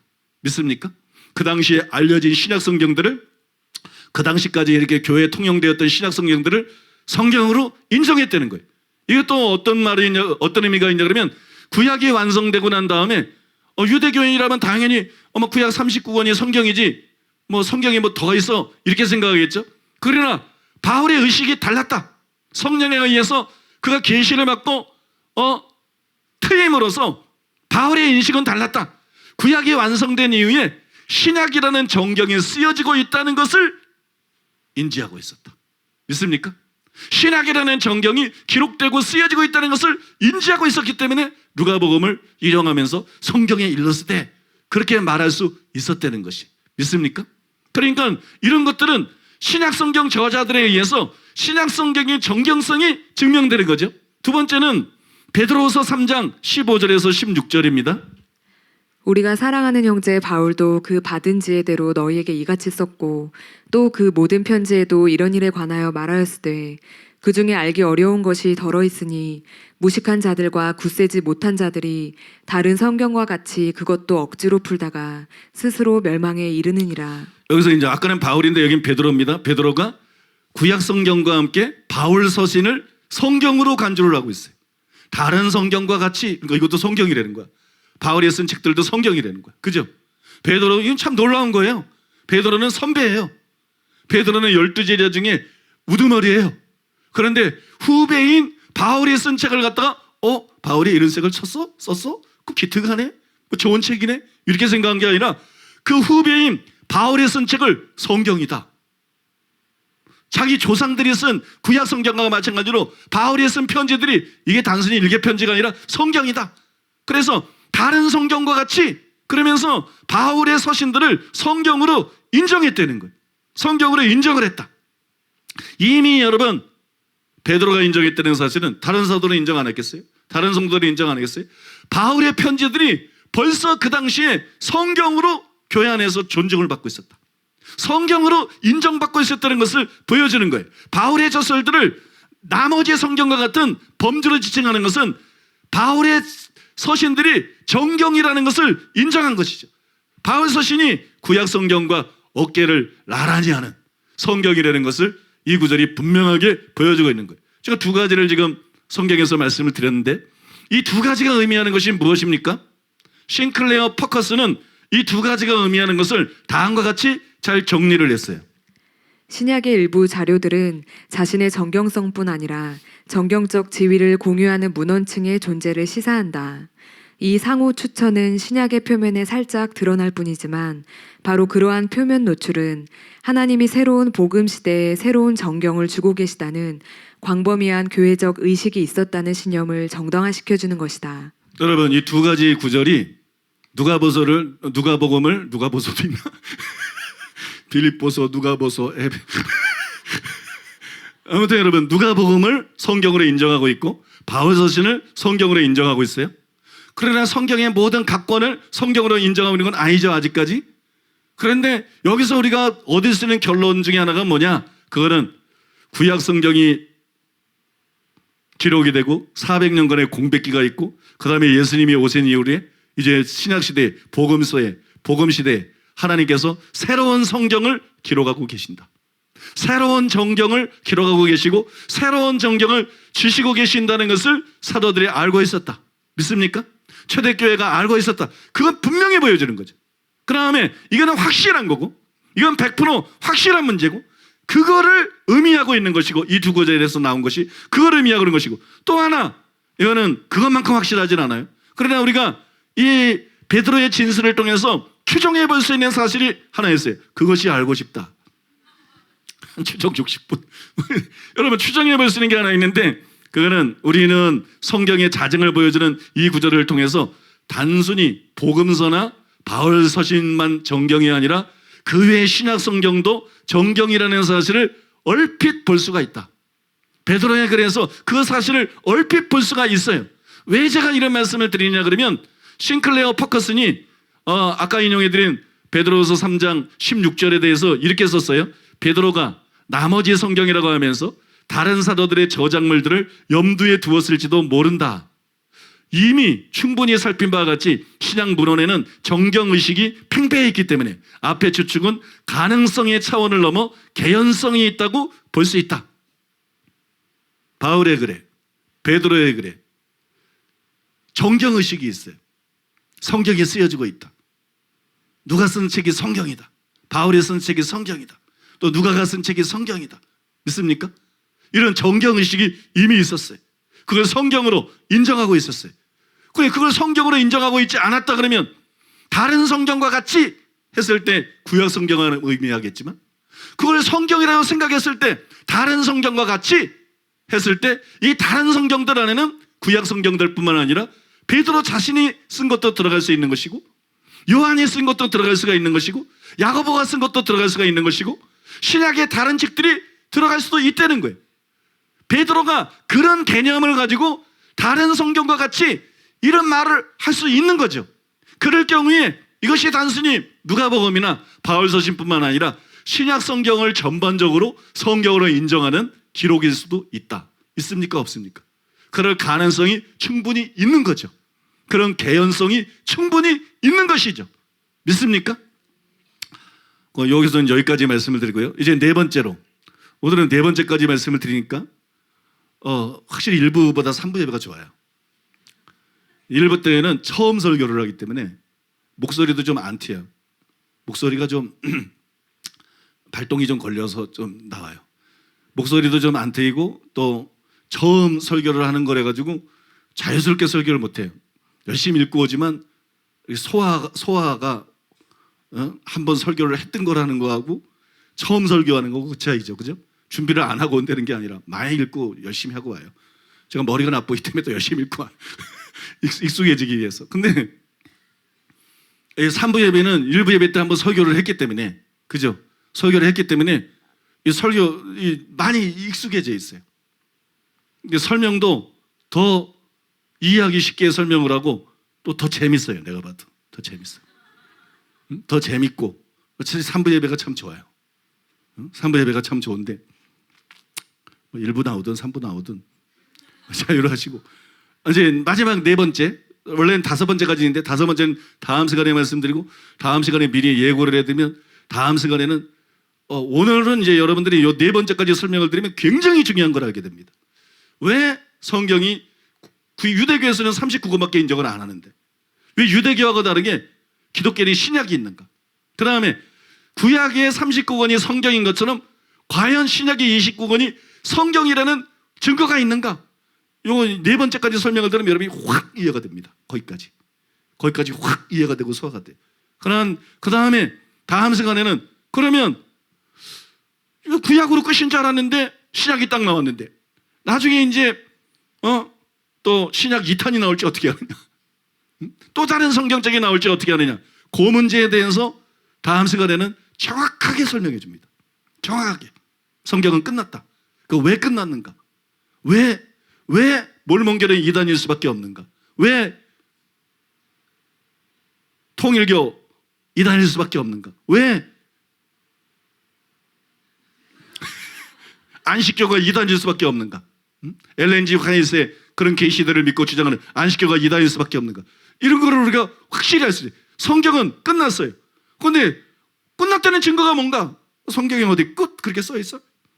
계시록에 이제 신약 성경 끝. 예수님이 계시를 주면서 천사가 이것으로 신약 성경은 끝났느니라 이러면 우리가 아멘은 아무 얘기도 없잖아. 그리고 하나님의 사람들이 훌륭한 사람들도 많이 있는데, 그죠? 케네세기 목사님처럼 참 체험이나 인격이나 나타나는 역사나 여러 가지 대단한 사람도 많이 있는데 왜 그 사람들이 쓴 책은 성경책이 아닌가? 어떤 사람은 내가 지옥에 가는 크리스천들을 성경처럼 생각한다는데 그 정신 나간 사람들이 왜 이렇게 사람들을 음해라고 매도를 해? 지금 내가 설교하는 걸 보면 몰라? 그죠? 왜 지옥에 가는 크리스천도 괜찮은 책인데 성경이 될 수 없나? 다이아몬드 같은 진리는 더 괜찮은 책인데 왜 이거는 성경일 수가 없나? 왜 성경과 건의가 다른가? 여러분 이게 굉장히 중요한 문제예요. 다음 시간에 할 수 있습니다. 다음 시간에 여러분들이 이걸 다 충분히 이해할 수 있어요. 신나네. 말하는 사람도 오늘 좀 신나고 재밌는 것 같아, 진짜. 응? 왜냐면 이게 어려운 건데 지금 어려운 걸 너무 잘 따라오고 있잖아요, 여러분들이. 지금 되게 어렵습니까?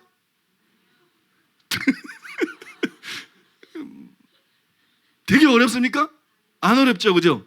무슨 얘기하는지 쏙쏙 들어오죠. 쉬운 얘기는 아닌데 이해가 되죠. 그래서 내가 신이 났어요. 1부 때는 좀 힘들었거든. 너무 어려운 내용이라서 힘들었는데 지금 이제 얼마나 여유 있어. 네 번째 하나 딱 남았는데. 응? 자, 네 번째로는 따라해 보겠습니다. 신약 저자들의 자의식. 신약 저자들의 자의식에 대해서 증거로 여러분들에게 말씀을 드리겠습니다. 신약 저자들이 성경을 쓰고 있을 때, 즉 바울이 편지를 쓰고 있었을 때 이게 성경이 될 거라는 걸 알았을까요? 몰랐을까요? 자신이 편지를 쓰고 있다고 생각했을까요? 자신이 성경을 쓰고 있다고 생각했을까요? 여러분, 그거 어떻게 합니까? 내가 바울이 아닌데. 뭐 이럴지 몰라도 어땠을까요? 모두 다 그런 것은 아니지만 분명히 일부는 자신이 성경을 쓰고 있음을 알았습니다. 특히 바울은 자신이 성경을 쓰고 있다는 걸 알았습니다. 그리고 이 사실은 그들의 책이 다른 책과 다른 성경이라는, 정경이라는 또 하나의 증거가 될 수 있어요. 세 가지 증거를 제가 성경에서 제시를 하겠어요. 그리고 오늘 설교를 마치는데 갑자기 끝이라 그러더니 또 세 가지를 했다. 간단하니까 간단하니까 너무 겁먹지 마시고, 첫 번째로 12 제자 중에 하나인 요한의 글에 보면 자신의 글이 정경임을 보여주는 단서가 나타납니다. 먼저 그걸 설명하기 위해서 말씀을 드리는데 골로새서 4장 16절에 보면 이런 말씀이 있어요. 이 편지를 너에게서 읽은 후에 라오디게아인의 교회에서도 읽게 하고 또 라오디게아께로부터 오는 편지를 너희도 읽으라. 여기 초점이 그거예요. 읽은 후에, 이 편지를 읽은 후에 읽게 하고 읽으라. 그 다음에 디모데전서 4장 11절 13절에 보면 너네 이것들을 명하고 가르치라. 내가 이럴 때까지 읽는 것과, 또 그 얘기가 나와요. 읽는 것과 권하는 것과 가르치는 것에 전념하라. 그런데 학자들은 이 성구들을 뭐라고 이해하느냐? 바울이 자신이 쓰는 것이 정경이라는 것을 자각하고 있었던 증거다. 지금 여러분들 이해가 안 가요. 여기까지 들으면 이해가, 읽으라 그랬는데 왜 이게 정경이라는 거야? 이해가 안 가죠. 근데 설명 들으면 다 이해가 가요. 그런데 사도 요한도 요한계시록을 기록하면서 똑같은 얘기를 합니다. 요한계시록 1장 3절에 보니까 이 예언의 말씀을 읽는 자와 듣는 자와 그 가운데 기록한 것을 지키는 자는 복이 있나니 때가 가까움이니라. 이거는 바울도 마찬가지고 사도 요한도 마찬가지고 자신들이 쓰는 이 글이 성경이라는 것을 그들이 자각하고 있었다는 거예요. 그럼 이제 여러분들이 묻고 싶을 거예요. 아니 이게 왜 그걸 자각하고 있었다는 증거입니까? 그 읽으라는 얘기인데 이게 왜 자각하고 있었다는 증거냐면요, 여기서 읽는 자라는 말이 나와요. 이 읽는 자는 성경을 읽는 걸 말하는 게 아니에요. 읽는 자가 성경을 읽는 말하는 게 아니라고요? 네, 아니에요. 여기 읽는 자는 성경을 우리가 개인적으로 열심히 읽어야 되잖아요. 성경을 읽는 걸 말하는 게 아니에요. 그러면 뭘 말하는 겁니까? 성경을 개인적으로 읽는 걸 말하는 게 아니라 낭독하는 걸 말하는 거예요. 교회 공적인 예배에서, 모임에서 성경을 개인적으로 읽는 게 아니라 낭독하는 걸 말하는 거예요. 그게 여기서 읽으라는 말의 실제 의미예요. 그 다음에 듣는 자 마찬가지예요. 설교를 듣는 걸 말하는 게 아니에요. 우리는 듣는 자 하면 대부분 설교 듣는 걸 생각해요. 그러니까 요한계시록 강해 설교를 들으라는 얘기인가? 그 사람이 복이 있다, 이런 얘기가 아니에요. 낭독을 합니다. 사회자나 목회자가 바울서신이나 요한계시록이나 낭독을 합니다. 회중들 전체가 들으라고 예배 시간에 모여서 낭독을 합니다. 그런 사람들이 들어요. 이게 듣는 자예요. 이 책을 읽는 자가 복이 있다. 이거를 듣는 자가 복이 있다. 근데 이게 왜 정경을 쓰고 있다는 증거냐? 왜냐 그러면 유대교에서 모임 시간 때 성경을 읽었기 때문에, 성경을 낭독했기 때문에, 그것이 교회에 들어온 것이기 때문에 아무 책이나 읽는 게 아니에요. 성경을 예배 시간에 낭독하는 거예요. 그런데 바울은 이 책을 자꾸 읽으라 그래. 이 교회도 읽으라 그러고 저 교회도 읽으라 그러고, 그죠? 이거를 읽으라 그래. 그 다음에 요한은 읽는 자와 듣는 자가 복이 있다, 이렇게 말씀해요. 그러니까 이게 뭘 말씀하는 거예요? 자신들이 성경을 쓰고 있다는 것을 알고 있었던 것이, 그 다음에 이것이 성경이 될 거라는 걸 알고 있었다는 거예요. 그래서 읽는 자가 복이 있다, 듣는 자가 복이 있다, 이건 성경이다. 그러니까 성경으로 대해라. 그 다음에 성경으로 대접해라. 그리고 성경으로 사용해라. 그런 의미가 이 속에 들어있는 겁니다. 믿습니까? 그럼 이제 두 번째 증거를 말씀드리겠는데 11서 기자의 말에도 신약 성경의 저자들이 자신의 글의 정경성을 이것이 성경이 될 거라는 것을 자각하고 있었다는 것이 드러나 있어요. 그것이 히브리서 2장 2절 이하 4절에 나옵니다. 거기 보면 이렇게 기록되어 있어요. 천사들을 통해 하신 말씀이 견고하게 되어 모든 범죄함과 순종하지 아니함이 공정한 보응을 받았거든. 우리가 이같이 큰 구원을 등한히 여기면 어찌 그 보응을 피하리요. 이 구원은 처음에 주로 말씀하신 바요 들은 자들이 우리에게 확증한 바니 하나님도 표력들과 기사들과 여러 가지 능력과 및 자기의 뜻을 따라 성령이 나누어 주신 것으로서 그들과 함께 증언하였느니라. 증언하였느니라. 이게 지금 무슨 말씀이냐? 이건 이런 말씀입니다. 히브리서에 제가 지금 얘기를 하는데 율법에 대해서 먼저 얘기를 해요. 율법을 거론합니다. 율법을 누구를 통해 주냐? 천사들을 통해서 주셨다, 하나님께서. 천사들을 통해서 하나님께서 율법을 줬는데 그 율법의 권위는 상대적으로 권위가 작은 거라는 거예요. 무엇보다 작은 것이냐? 여기 보니까 복음보다, 신약시대 때 예수님과 사도들을 통해서 선포된 복음과 진리보다. 그래서 이렇게 말해요. 여기 보니까 처음에 주로 말씀하신 바요. 그죠? 그럼 예수님이 말씀한 거. 그 다음에 또 뭐라 그래요? 들은 자들이 우리에게 확증한 바니. 예수님께 직접 들은 자들, 사도들입니다. 예수님이 직접 들은 걸 가지고 내가 너에게 분부한 모든 것을 가르쳐 지키게 하라. 바로 여러분 신약 성경입니다. 복음서와 신약 성경에 나오는 그 내용들을 말하고 있는 거예요. 이것이 훨씬 더 큰 권위를 갖고 있다. 율법도 권위가 있다. 근데 율법보다 훨씬 더 큰 권위를 갖고 있는 게 있다. 그건 예수님이 직접 하신 말씀들이다. 천사들을 통해서 전해준 율법보다 훨씬 권위가 큰 것이 예수님이 직접 하신 말씀들이다. 그 다음에 천사들을 통해서 전해준 율법보다 훨씬 더 권위가 큰 것이 예수님께 직접 듣고 우리에게 전해준 사도들의 증언이다. 믿습니까? 그러니까 구약 성경보다 신약 성경이 더 권위가 있다. 이런 얘기. 둘 다 진리예요. 근데 어떤 게 더 중요하냐? 신약이 더 중요하다. 어떤 게 더 권위를 갖고 있느냐? 신약이 더 권위를 갖고 있다. 믿습니까? 여러분 지금 그거를 얘기하고 있는 거예요. 그러면 생각해 보세요. 사도들의 말에, 사도들의 증언에 이 정도의 권위가 있다는 거예요. 구약의 율법보다 더한 권위가 있다는 거예요. 이거 엄청난 것이에요. 구약의 율법보다 더 큰 권위가 있다는 거예요. 그러면 사도들의 증언, 말, 설교에 그런 권위가 있다면 설교보다, 말하는 것보다 더 정제되고 더 다듬어지고 그게 글이잖아요. 말보다 글로 표현할 때 훨씬 더 정확하게 표현하게 되잖아요. 그죠? 다듬어서 표현하게 되잖아요. 사도들의 말에 그런 권위가 있다면 사도들의 글에는 어떤 권위가 있겠는가? 그러면 권위가 더 작은 율법도 모세오경에 기록이 되어 있고 성경인데 그보다 권위가 더 큰 예수님의 말씀 사복음서가 어떻게 성경이 되지 않을 수 있겠는가? 그 다음에 그보다 더 권위가 큰 바울 서신이나 베드로 서신이나 요한 서신이나 유다의 글이 어떻게 성경이 되지 않을 수가 있겠는가? 그 얘기를 하고 있는 거예요. 여러분 믿으십니까? 어떻게 이게 성경이 되지 않을 수 있겠는가? 그거는 절대적인 권위를 가진 성경이다. 예수님의 말씀을 기록한 복음서는 성경이다.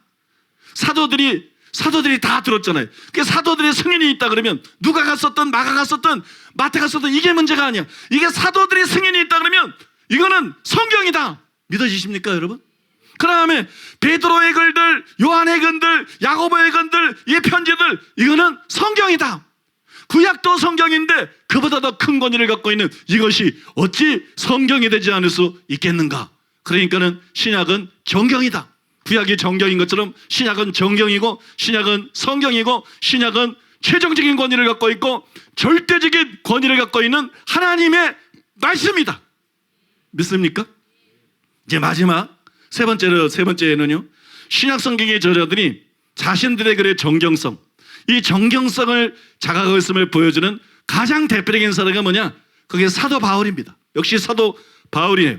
고린도전서 14장 37절 38절에 보면 바울이 굉장히 특이한 말을 합니다. 만일 누구든지 자기를 선지자나 혹은 신령한 자로 생각하거든 내가 너에게 편지하는 이 글이 주의 명령인 줄 알라. 만일 누구든지 알지 못하면 그는 알지 못한 자니라. 이렇게 말을 했어요. 여기서 저는 옛날에도 읽으면 참 희한한 게 만일 누구든지 알지 못하면 그는 알지 못한 자이라. 그럼 알지 못한 게 알지 못한 거지. 알지 못한 게 안 거야? 알지 못한 건 알지 못한 건데 만일 누구든지 알지 못하면 그는 이게 하나님 말씀이야? 이게 하나님 말씀이야? 이게 성경이야? 이게 도대체 무슨 뜻이야? 이 진짜 바울이 지금 무슨 얘기를 하고 있는 거야 도대체? 이거를 막 한 20-30년을 고민했네.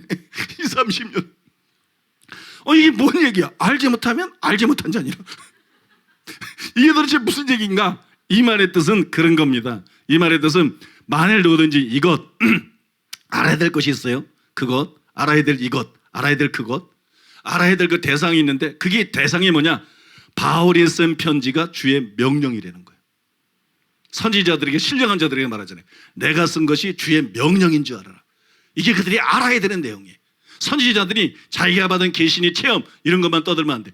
바울이 쓴 것이 성경이다. 이것이 주님의 명령이다. 이것이 하나님의 말씀이다. 믿습니까? 그 권위를 깨달았어야 돼. 그냥 사사로운 계시를 받는 게 문제가 아니라 이 권위, 이게 알아야 될 거야. 이걸 모른다. 이걸 모르고 내가 선지자니까 나는 신령한 자니까 그러면서 자기 판단에 의해서 바울이 말하는 거하고 다르게 믿고 바울이 말하는 거하고 다르게 판단하고 다르게 가르친다. 그러면 이 사람은 아무것도 모르는 사람이다. 영적으로 무지한 사람이다.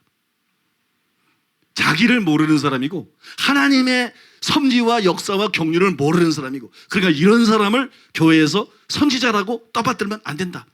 이런 사람을 교회에서 신령한 자라고 떠받들면 안 된다. 이런 사람은 교회가 인정하면 안 된다. 그 얘기입니다. 이런 사람을 교회가 인정하면 안 된다. 여러분 그 얘기로 이렇게 해석해놨어요. 그 번역을 똑바로 해야 돼. 사람들이 알아듣게 번역을 알아들으라고 번역을 하는 거지. 번역을 감추려고 번역하는 게 아니에요. 못 알아듣게 번역을 하면 안 돼. 그죠?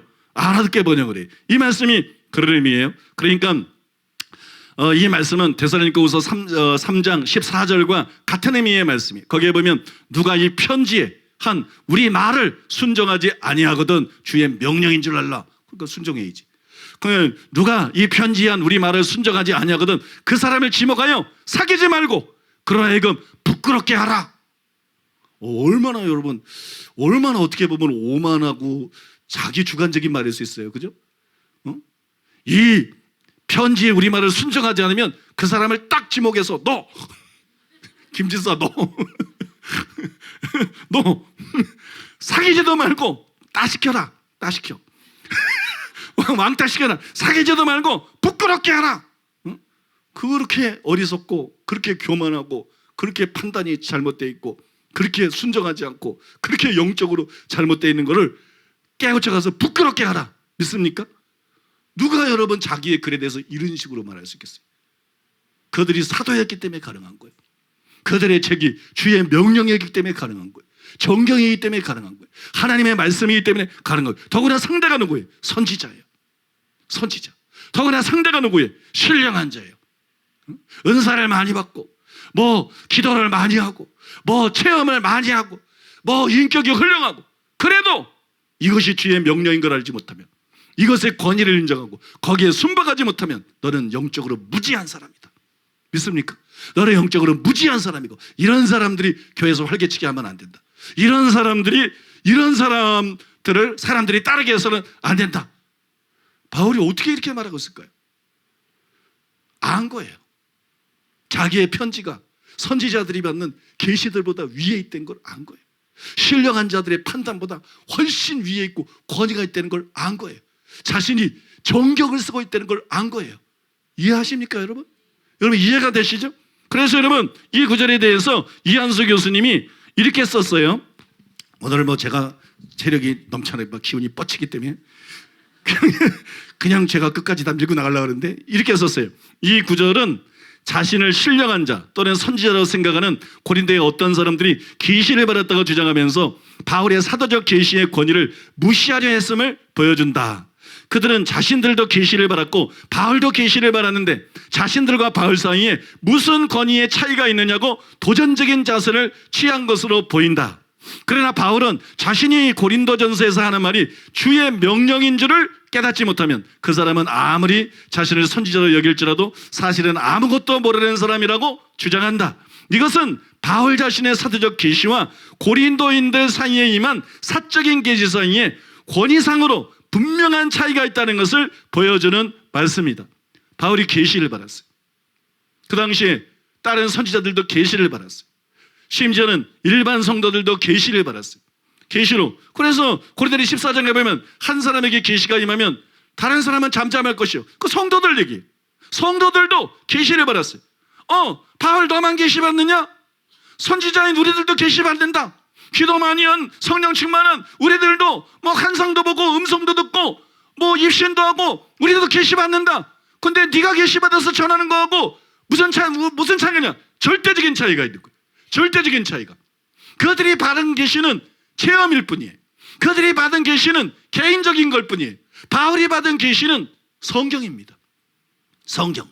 나중에 보겠지만 바울이 뭐라 그래요? 이 편지를 다른 교회도 읽자. 이 교회에 보내는 거예요. 근데 왜 다른 교회에 보내라 그래? 또 라우디가 교회에서 편지가 오거든. 그걸 너희도 읽어라. 그럼 라우디가 교회에 보낸 거예요. 그럼 여기도 읽어라 그래.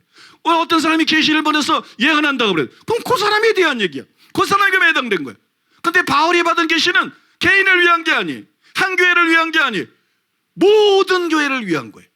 모든 영혼과 모든 신자와 모든 시대의 교회를 위한 표준이라는 말씀이에요. 믿습니까? 그래서 이게 성경이 된 거예요. 그래서 성경이 된 거예요. 이게 2000년 전에 쓴 건데 우리한테 보낸 것도 아니야. 에베소에 보냈어. 빌립보에 보냈어. 다른 데에 보냈어. 데살로니가에 보냈어요. 근데 이게 우리들 읽어야 되는 거야. 성경에 나온 것처럼 우리들 읽어야 되고 우리에게 주는 하나님의 말씀인 거야. 다른 계시들하고는 다른 거예요. 여기는 그냥 환상을 봤다, 음성을 들었다, 뭐 천사가 방문했다, 뭐 입신을 했다, 이거하고는 전혀 다른 거예요. 성경을 쓰기 위한 특별한 권위와 부르심과 그걸 특별 계시라고 그러는 거예요. 특별 계시. 그냥 계시가 아니라 특별 계시. 성경을 기록한 일반 계시가 아니라 특별 계시가 여러분 바울에게 임한 것입니다. 믿습니까? 딱 이거 읽는데 그런 생각이 나더라고요. 구약시대 때 하나님의 위대한 사람, 바울의 비견할 수 있는, 견줄 수 있는 하나님의 위대한 사람 모세가 있었어요. 모세. 하나님의 사람 아시죠? 모세가 있었어요. 모세가 있었는데 근데 그 동생이 있었어. 여동생이 있었어. 그 여동생이 미리암이야. 미리 알아. 여동생이 그냥 미리암이야. 그냥 미리 다 알아. 그래가지고 성경에 보니까 그 미리암에 대해서 선지자라고 나와. 미리 아니까. 조크입니다. 조크. 그 미리 아니까 막 미리암에 대해서 선지자가 나와. 그 선지자가 마음이 교만했어. 모세만 하나님을 보나? 모세만 하나님의 음성을 듣나? 모세만 하나님의 사람인가? 나도 음성을 듣는데 나도 계시를 받는데 그리고 반역했을 때 문둥병이 걸렸어요. 그 다음에 하나님의 말씀에 모세하고 너희는 다르다. 모세하고 너희는 다르다. 그죠? 기억하시죠? 여러분 이게 바울과 교부들 사이의 간격이에요. 성경 저자들과 교부들 사이의 간격. 성경 저자들과 학자들, 신학자들과의 간격. 성경 저자들과 나 같은 목회자들, 목사들의 간격이에요. 여러분 이건 절대적인 것이에요. 믿으십니까? 이건 절대적인 것이. 그래서 여러분 그것이 성경이라는 거예요. 성경이다. 저는 여러분 이한수 교수님도 설명을 잘했지만 특별히 잭디어 교수, 잭디어 잭디어 참전의 잭잭 여러분 이 잭디어 교수님 설명이 굉장히 마음에 들어요. 굉장히 마음에 드는데 잭디어 교수님이 잭잭거린 게 아니고 이렇게 말했어요. 뭐라고 말했냐면 굉장히 중요한 말입니다. 바울은 자신이 모든 비정경적 계시 위에 군림하는 권위를 지닌 성경을 기록하고 있다는 것을 알고 있었다. 선지자들에게 이것이 주의 명령인 줄 알아라. 신령한 자들에게 이것이 주의 명령인 줄 알아라. 그냥 무슨 대단한 계시받은 얘기를 쓴 거 그냥 글을 쓰고 편지를 쓰면서 편지를 쓰면서 이것이 주의 명령인 줄 알아라. 왜 이런 말을 한 거예요? 바울은 모든 계시들 위에 권위를 가진 모든 개인적인 체험들, 모든 교리들, 교단의 교리들, 그죠?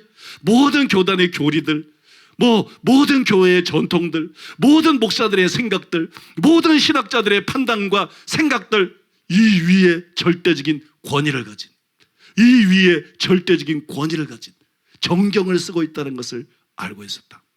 성경을 쓰고 있다는 것을 인식하고 있었다. 그것이 성경입니다. 그것이 정경입니다. 그래서 신약 성경이 성경인 겁니다. 구약 성경만 성경인 것이 아니라, 그래서 여러분, 예수님이 말씀한 것만 성경인 것이 아니라 바울이 쓴 편지들도 성경인 것이고, 베드로가 쓴 편지들도 성경인 것이고, 요한이 쓴 편지들도 여러분 성경인 것이 옳습니다.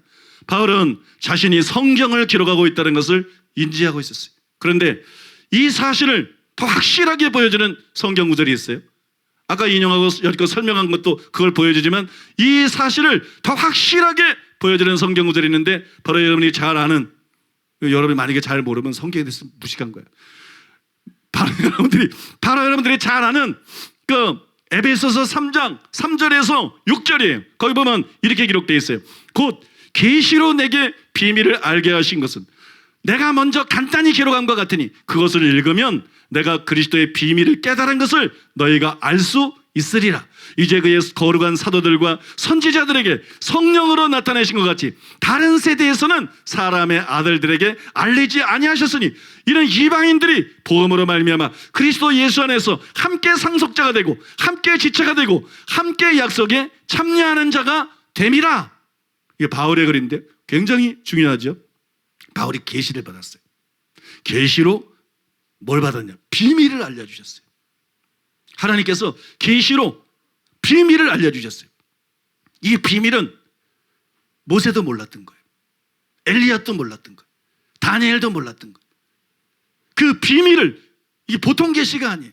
비밀을 알게 하셨어요. 그걸 기록했어요. 이 비밀은 하나님의 계획이에요. 이 비밀은 비밀로 남아있어야 되는 비밀이 아니라 알려져야 되는 비밀이에요. 이 비밀은 복음이에요. 이 비밀은 교회에 꼭 필요한 진리예요. 그걸 바울이 계시를 받아서 알았어요. 그럼 이거를 모든 교회가 알아야죠. 시대를 초월해서 모든 교회들이 계속 알아야죠. 이게 성경이 돼야죠. 성경이 될 수밖에 없는 거예요. 믿습니까? 이게 성경이 될 수밖에 없는 거예요. 그러면서 바울이 뭐라냐? 이제 그의 거룩한 사도들과, 자기만이 아니야, 거기 베드로도 있고 야고보도 있고 뭐 여럿이 있어요. 거룩한 사도들과 선지자들에게 성령으로 나타내신 것 같이 다른 세대에서는 사람의 아들들에게 알리지 아니하셨으니, 여기 다른 세대는 구약 세대를 말하는 거예요. 구약의 선지자들, 구약의 성경자들에게도 알려주지 않았다. 이게 굉장히 중요한 거예요. 구약의 선지자들도 계시를 받았어요. 사도들도 계시를 받았어요. 그런데 구약의 선지자들에게 알려주지 않은 것을 하나님께서 사도들에게는 알려주셨어요. 왜 구약으로 끝이 나면 안 되느냐? 구약으로 전부 알려주지 않았어요. 이해하세요, 여러분? 구약에 많은 것을 계시했지만 구약에 교회가 필요로 하는, 사람의 구원에 필요로 하는 모든 것을 알려주지는 않았어요. 충분히 알려주지 않았어요. 구약 저자들에게 알려주지 않은 것을 신약의 사도들에게, 선지자들에게, 케네스 목사님이 말하는 소위 토대적인 사도들, 토대적인 선지자들에게 알려주셨어요. 계시해 주셨어요. 이건 성경이 돼야지. 이건 성경에 들어가야지. 믿습니까?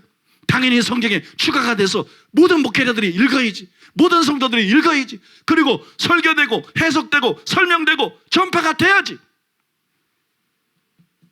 그래서 이 구절에 대해서 싱클레어 퍼커슨이 아주 중요한 말을 했어요. 신약 전체의 저자들에게는 그들의 저작물의 권위가 구약과 대등하며 그들이 받은 계시와 내용은 어떤 면에서, 즉 영감도에서가 아니라 기록된 계시의 명료성과 점진성에서 구약보다 우월하다는 의식이 있었다.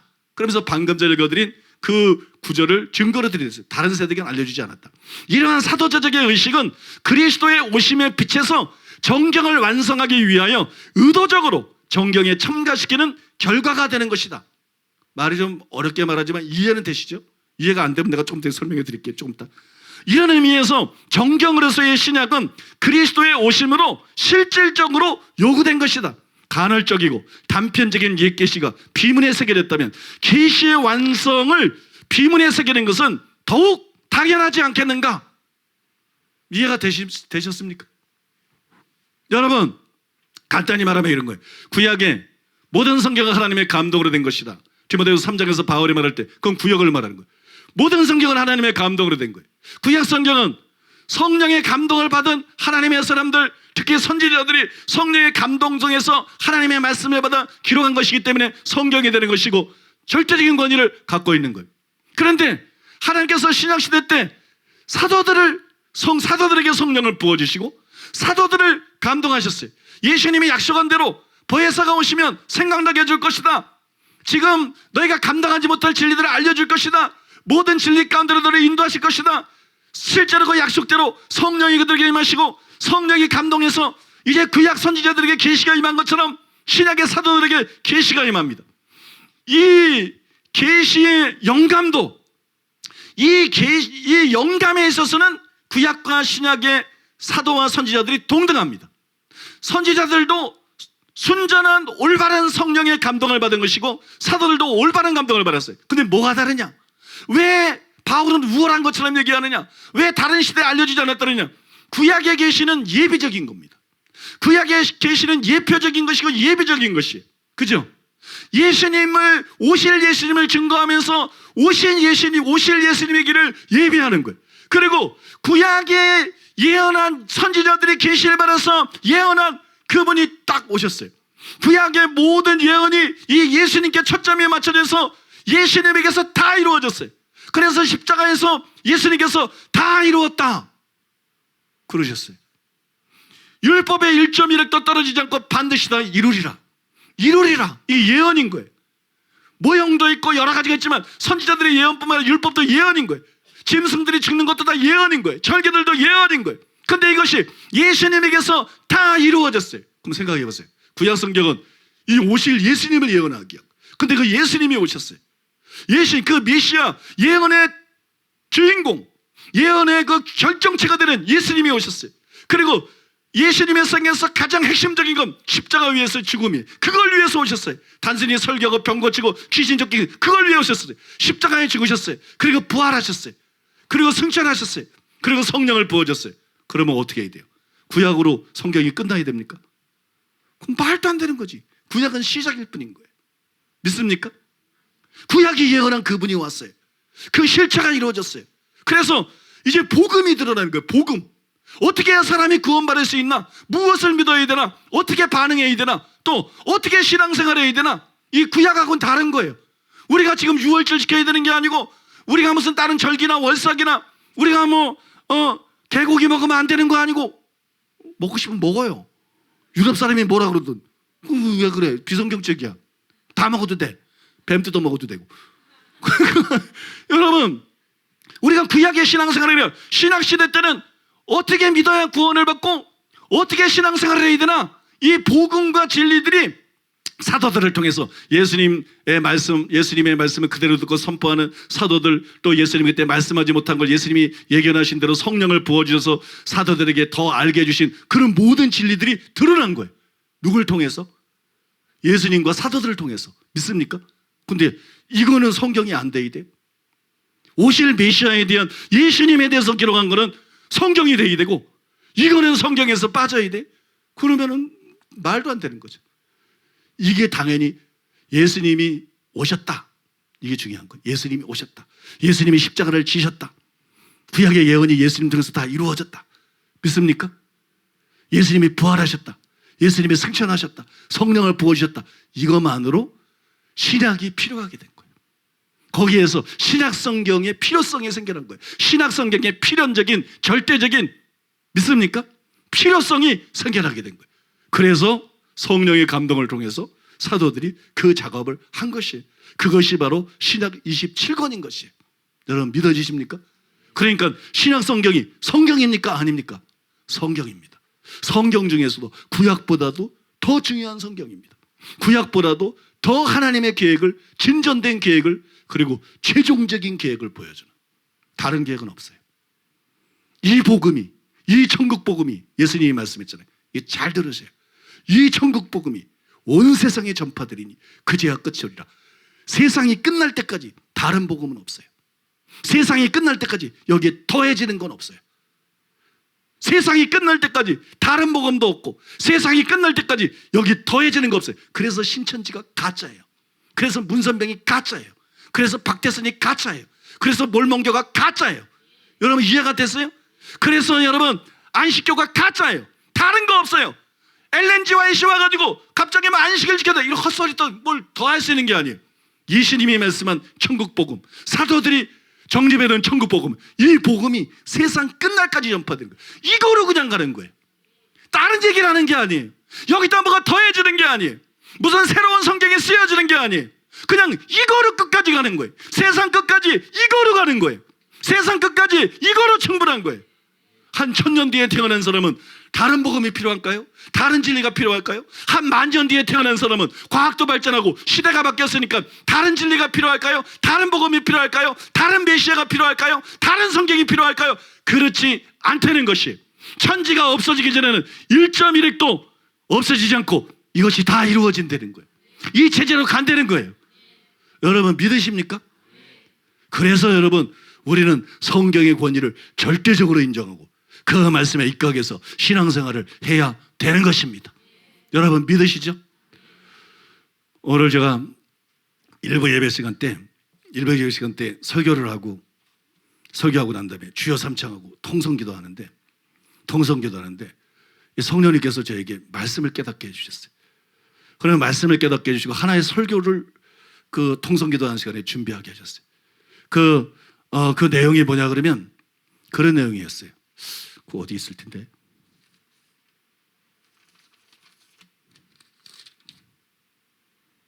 네, 그 제목이 뭐냐면 진짜 성경적인 교회였어요. 진짜 성경적인 교회. 진짜 성경적인 교회. 그러면서 제게 깨닫게 해주신 게 초대교회 때 성경책만 있었다면 초대교회는 없어졌을 것이다. 초대교회 때 성경책만 있었다면, 바울이 쓴 글이든 베드로가 쓴 글이든 복음서든 성경책만 있었다면 기독교는 지구상에서 사라졌을 것이다. 오순절날 성령이 임했기 때문에 그들은 강해설교하고 제자훈련하고 큐티하고 단순히 이랬던 집단이 아니다. 이게 필요 없다는 얘기가 아니라 오순절날 성령이 임했다. 베드로와 사도들에게, 성도들에게 성령이 임했다. 그 박해 속에서, 그 살벌한 분위기 속에서 이들이 성령을 받고 나가서 복음을 전파하고 성령의 능력으로 복음을 전파하고 귀신을 내쫓고 병을 고치고 죽은 자를 살리고 이런 수많은 표적과 기사와 이적 때문에 교회가 퍼져나가고, 그래서 성경이 의미가 있게 된 것이지. 이런 성령의 부어주심과 이런 성령의 역사가 없이는, 기독교는 사라졌을 것이다. 기독교는 존재하지 않았을 것이다. 이 얘기를 왜 나에게 이런 말씀을 주셨느냐? 이 말씀을 주신 목적은 뭐냐? 사람들이 성경적으로 신앙생활을 해야 된다. 성경적으로 믿어야 된다. 성경적으로 목회해야 된다. 성경적인 교회를 세워야 된다. 이런 말들을 다 해. 근데 성경적인 게 뭔지를 모른다는 거예요. 성경적이라는 게, 진짜 성경적인 게 뭔지를 모르고 목회도 하고 설교도 하고 신앙생활도 하고 있다. 왜? 성경적이라 그러면 성경을 열심히 읽고 성경을 열심히 연구하고 성경을 열심히 가르치고, 이게 단순히 성경적인 줄 알고 있어요. 그런데 성경적이라는 것은 그 이상의 것이다. 그 훨씬 이상의 것이다. 첫째로 성경적이라는 것은 성경을 열심히 읽고 성경의 말씀을 옳게 분별하고, 그래서 성경 그대로 가르치는 것, 요대교회에서 범했던 실수를 범하지 않는 것, 사람의 계명으로 하나님의 계명을 폐하는 이런 실수를 범하지 않는 것, 교리나 전통이 아니라 순수하게 성경 그대로의 진리를 선포하는 것. 여러분 믿습니까? 이게 성경적인 것이다. 강해 설교한다고 성경적인 것도 아니고, 제자 훈련한다고 성경적인 것도 아니고, 진리를 옳게 분별해야 된다. 사람들이 생각하는 교리가 아니라, 사람들이 정립한 교리가 아니라 예수님이 말씀하는 대로, 바울이 선포한 대로, 베드로가 선포한 대로, 성경 저자들이 가르친 대로 진리의 말씀을 옳게 분별해서 타협하지 말고 그대로 전해야 된다. 이게 성경적이다. 그러면 회개하라고 외쳐야 되고, 그러면 행함이든 삶이든 가지라고 외쳐야 되고, 그러면 깨어있으라는 게 뭐예요? 그때 그 시간에 깨어있지 않으면 버림받는 거예요. 그러면 버림받을 수 있다고 말해야 되고. 여러분 이해하세요? 성경 그대로 말씀을 분별해서 가르치는 거, 이게 성경적인 교회다. 그럼 성경적인 교회가 얼마나 드물어요, 그죠? 이게 성경적인 교회다. 두 번째, 성경적이라고 하는 것은 하나님께서 말씀을 왜 줬는가? 말씀을 왜 읽으라 그러나? 말씀을 왜 전파라 그러냐? 여러분 씨 뿌리는 뷰가 그걸 보여주잖아요. 씨 뿌리는 뷰가. 씨 뿌리는 거. 씨를 나가서 뿌리는데 네 가지 밭에 떨어져. 그 다음에 뭐 싹도 나오고 자라기도 하고 다 소용없어요. 열매를 맺어야 돼. 열매는 인내로 그 말씀을 지키는 거예요. 하나님 말씀을 왜 전하나? 말씀대로 살려는 거야. 말씀대로 살려는 거.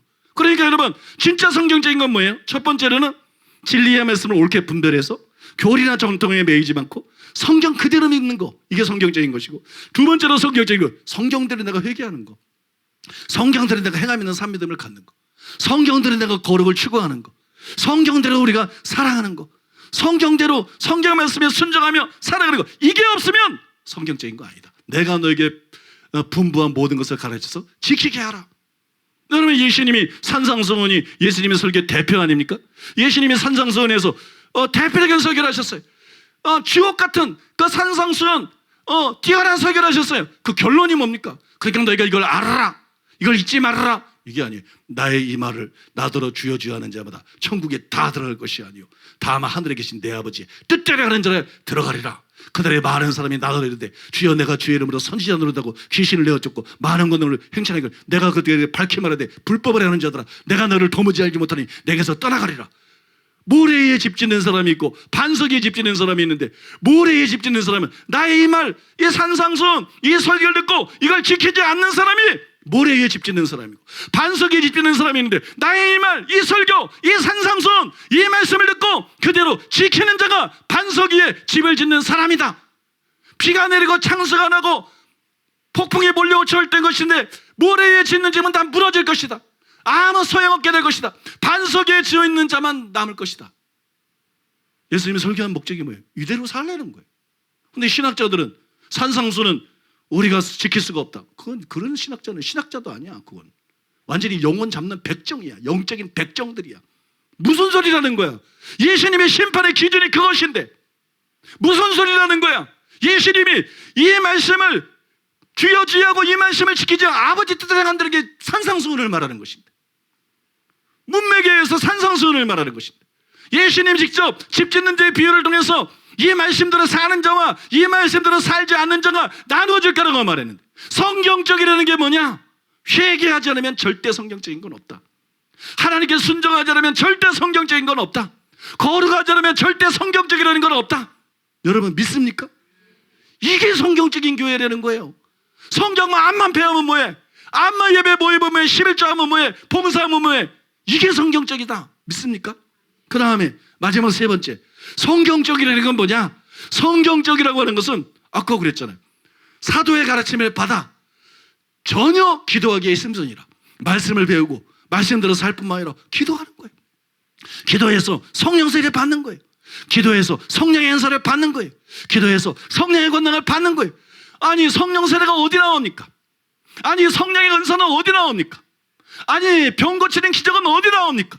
아니 귀신 쫓는 책사는 어디 나옵니까? 아니 죽은 자를 살리는 건 어디 나옵니까? 여러분 예언할 건 어디 나옵니까? 그게 무슨 이단책에 나옵니까?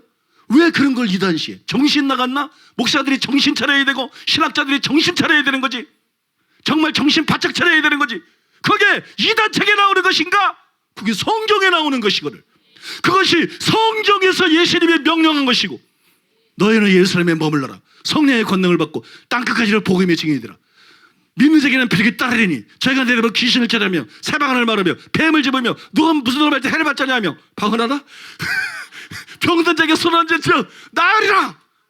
여러분 믿습니까? 그 다음에 그 은사들이 누가 기록한 것인데, 사도 중에서도 가장 위대한 사도 바울이 고린도전서 12장에서 13장에서 14장에서 로마서 12장에서 여러분 여러 군데서 기록, 성경에 나오는 것인데, 성경적이라는 게 맨날 성경 공부만 하면 성경적인 것인가?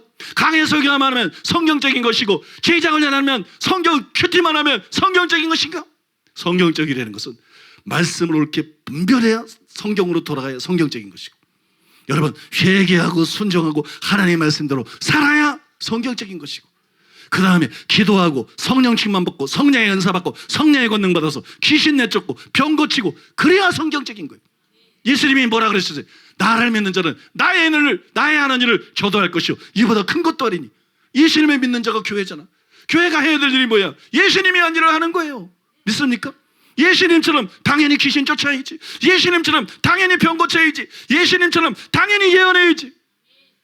당연히 기적을 행해야지. 이게 성경적인 교회다, 그렇게 말씀하신 거예요. 오늘 일부 예배 때 통성기도할 때 이게 성경적이라는 말의 의미다. 이게 성경적인 교회라는 것이다. 이게 진짜 정통이다.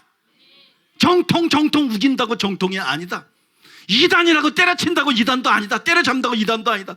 이게 진짜 성경적인 것이다. 이게 진짜 정통이다. 이게 진짜 모델 교회인 것이다. 여러분, 우리는 그런 교회가 되어야 될 줄로 믿습니다. 우리 교회는 이미 그런 교회예요. 환난과 핍박을 받았어도 그것 때문에 핍박받은 거지, 우리가 진짜 잘못해서 받은 게 아니에요. 우리 교회는 실제로 그런 교회예요. 앞으로 여러분, 우리는 더 철두철미하게 그런 교회가 돼야 되는 거예요. 성경을 권위를 인정하고 잘 분별해서 예수님이 가르친 대로, 바울이 가르친 대로, 사도들이 가르친 대로 그대로 말씀을 타협하지 말고, 사람 눈치 보지 말고, 두려워하지 말고 그대로 말씀을 전하고, 그 다음에 무엇보다 중요한 건 내가 회개하는 거고, 내가 순종하는 거고, 내가 거듭나는 거고, 내가 거룩해지는 거고, 내가 예수님 닮는 거고, 내가 변화되는 것이고, 그 다음에 결정적으로 중요한 것은 기도 열심히 하고 성령 세례받고 성령 권능받고 성령의 은사 받아서 복음의 증인 돼서 수많은 영혼들을 구원하는 거예요. 강해설교, 제자훈련, 큐티 가지고 몇 명을 구원할 수 있어요.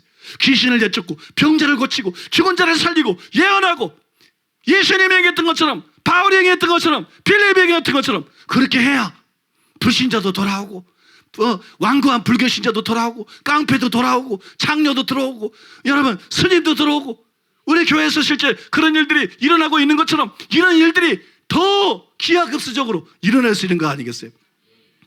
이게 진짜 정통이다. 이게 진짜 모델 교회다. 믿습니까? 우리는 그런 교회를 세우고, 우리는 그걸 목표로 나아가야 된다.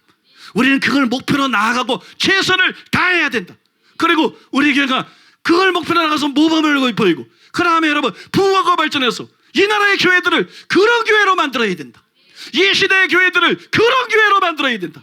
자신도 구원받고 다른 사람을 구원하는, 하나님의 나라를 확장하는, 주의 나라를 흥하게 하는, 여러분 이것이 진정한 개혁인 것이고 이것이 진정한 부흥인 것인 줄로 믿습니다. 그래서 오늘 들은 말씀을 기억하면서 우리가 통성으로 기도하겠습니다. 주여 삼창하고 우리가 통성으로 들은 말씀 기억하면서 기도할 것인데, 주여 삼창은 부목사님이 하겠습니다. 우리 주여 삼창하고 기도하겠습니다. 주여, 주여,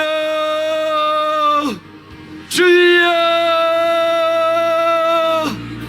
하나님 아버지, 은혜를 감사드립니다.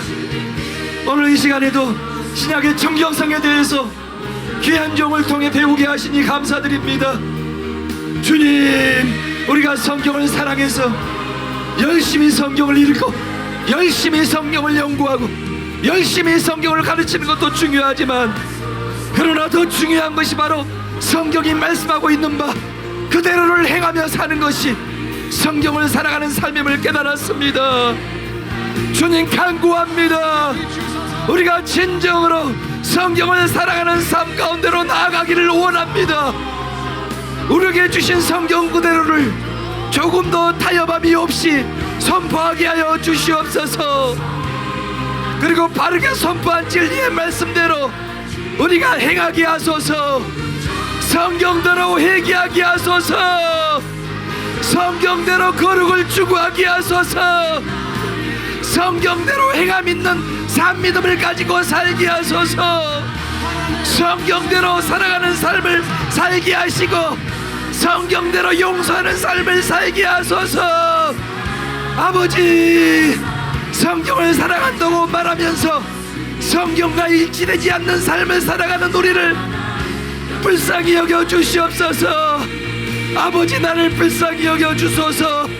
아버지, 우리를 불쌍히 여겨 주소서. 주님, 하나님 말씀과 우리의 삶이 일치되게 하옵소서. 이렇게 일치된 삶이 바로 성경을 살아가는 것임을 깨달았습니다. 이것을 배웠습니다. 그리고 이것이 진짜 정통이요, 이것이 진짜 모델과 같은 성도의 삶인 것을 알았습니다. 이것이 진짜 교회의 진정한 모습인 것을 알았습니다. 주님, 우리를 더욱 깨우쳐 주시옵소서. 주님, 오늘날 성경을 살아간다고 말하면서 말씀하고 있는 한국교회의 모습과 성경에서 보여주고 있는 초대교회의 참교회의 모습이 얼마나 다른지를 보게 됩니다. 아버지, 한국교회를 불쌍히 여겨 주시옵소서. 맨날 성경 공부하고 맨날 강의 설교하고 맨날 제자 훈련하면서 정통이라고 모델이라고 자부하지만 주님, 성경에서 말씀하고 요구하고 있는 진정한 교회의 모습이 아닌 것을 압니다. 한국교회가 깨닫고 회개하기를 원합니다. 주님, 불쌍히 여겨 주시옵소서. 한국교회가 잃어버린 성령의 기름 부음을 다시 사모하게 하여 주시옵소서. 다시 성령의 권능을 받아 원수까지 사랑하며 전국 복음을 전할 수 있도록 은혜를 베풀어 주시옵소서. 교회들이 다시 귀신을 내쫓게 하시고 교회들이 다시 질병을 주 예수 그리스도의 이름으로 고치게 하여 주시옵소서. 예수님이 나의 하는 일을 저도 할 것이요 이보다 더 큰 일을 하게 될 것이라고 말씀하신 성경 그대로를 믿고 순종하는 한국교회가 되게 하여 주시옵소서. 주님, 성경에서 요구하는 교회의 진정한 부흥을 경험하기를 원합니다. 이 일을 위해서 우리 살아가는 교회를 귀하게 사용하여 주시옵소서. 우리 담임 목사님을 더 귀하게 사용하여 주시고 우리 귀한 동역자들을 더 귀하게 사용하여 주시옵소서. 아버지, 우리 살아가는 교회가 성경이 말하고 있는 그대로의 교회를 세우기 위해서 귀한 종을 세우시고 지금까지 순종하여 이 자리까지 여기까지 왔습니다. 주님, 더욱 크신 은혜와 능력을 부어주시옵소서. 우리 교회 가운데 감당할 수 없는 주님의 은총을 경험하게 하소서. 세카이나의 영광, 그 영광의 구름을 나눌 수 있는 주의 종들과 사역자들과 성도님들이 되게 하여 주시옵소서. 우리 살아가는 교회가 성경에서 보여주는 진정한 교회로서 이 시대 모든 교회가 아니고 진정한 족동을 해서 자리매김하기를 원합니다. 주여, 은혜를 베풀어 주시옵소서. 주님, 또한 우리 개개인들이 성경을 찍고 나온 사람이 되어지기를 원합니다. 우리의 모습이 걸어다니는 성경이 되기를 원합니다. 사람들이 하나님의 영광을 보도록 우리가 돌파하기를 원합니다. 이 시간 회개하기를 원합니다. 더 깊은 회개의 은혜를 부어주시옵소서.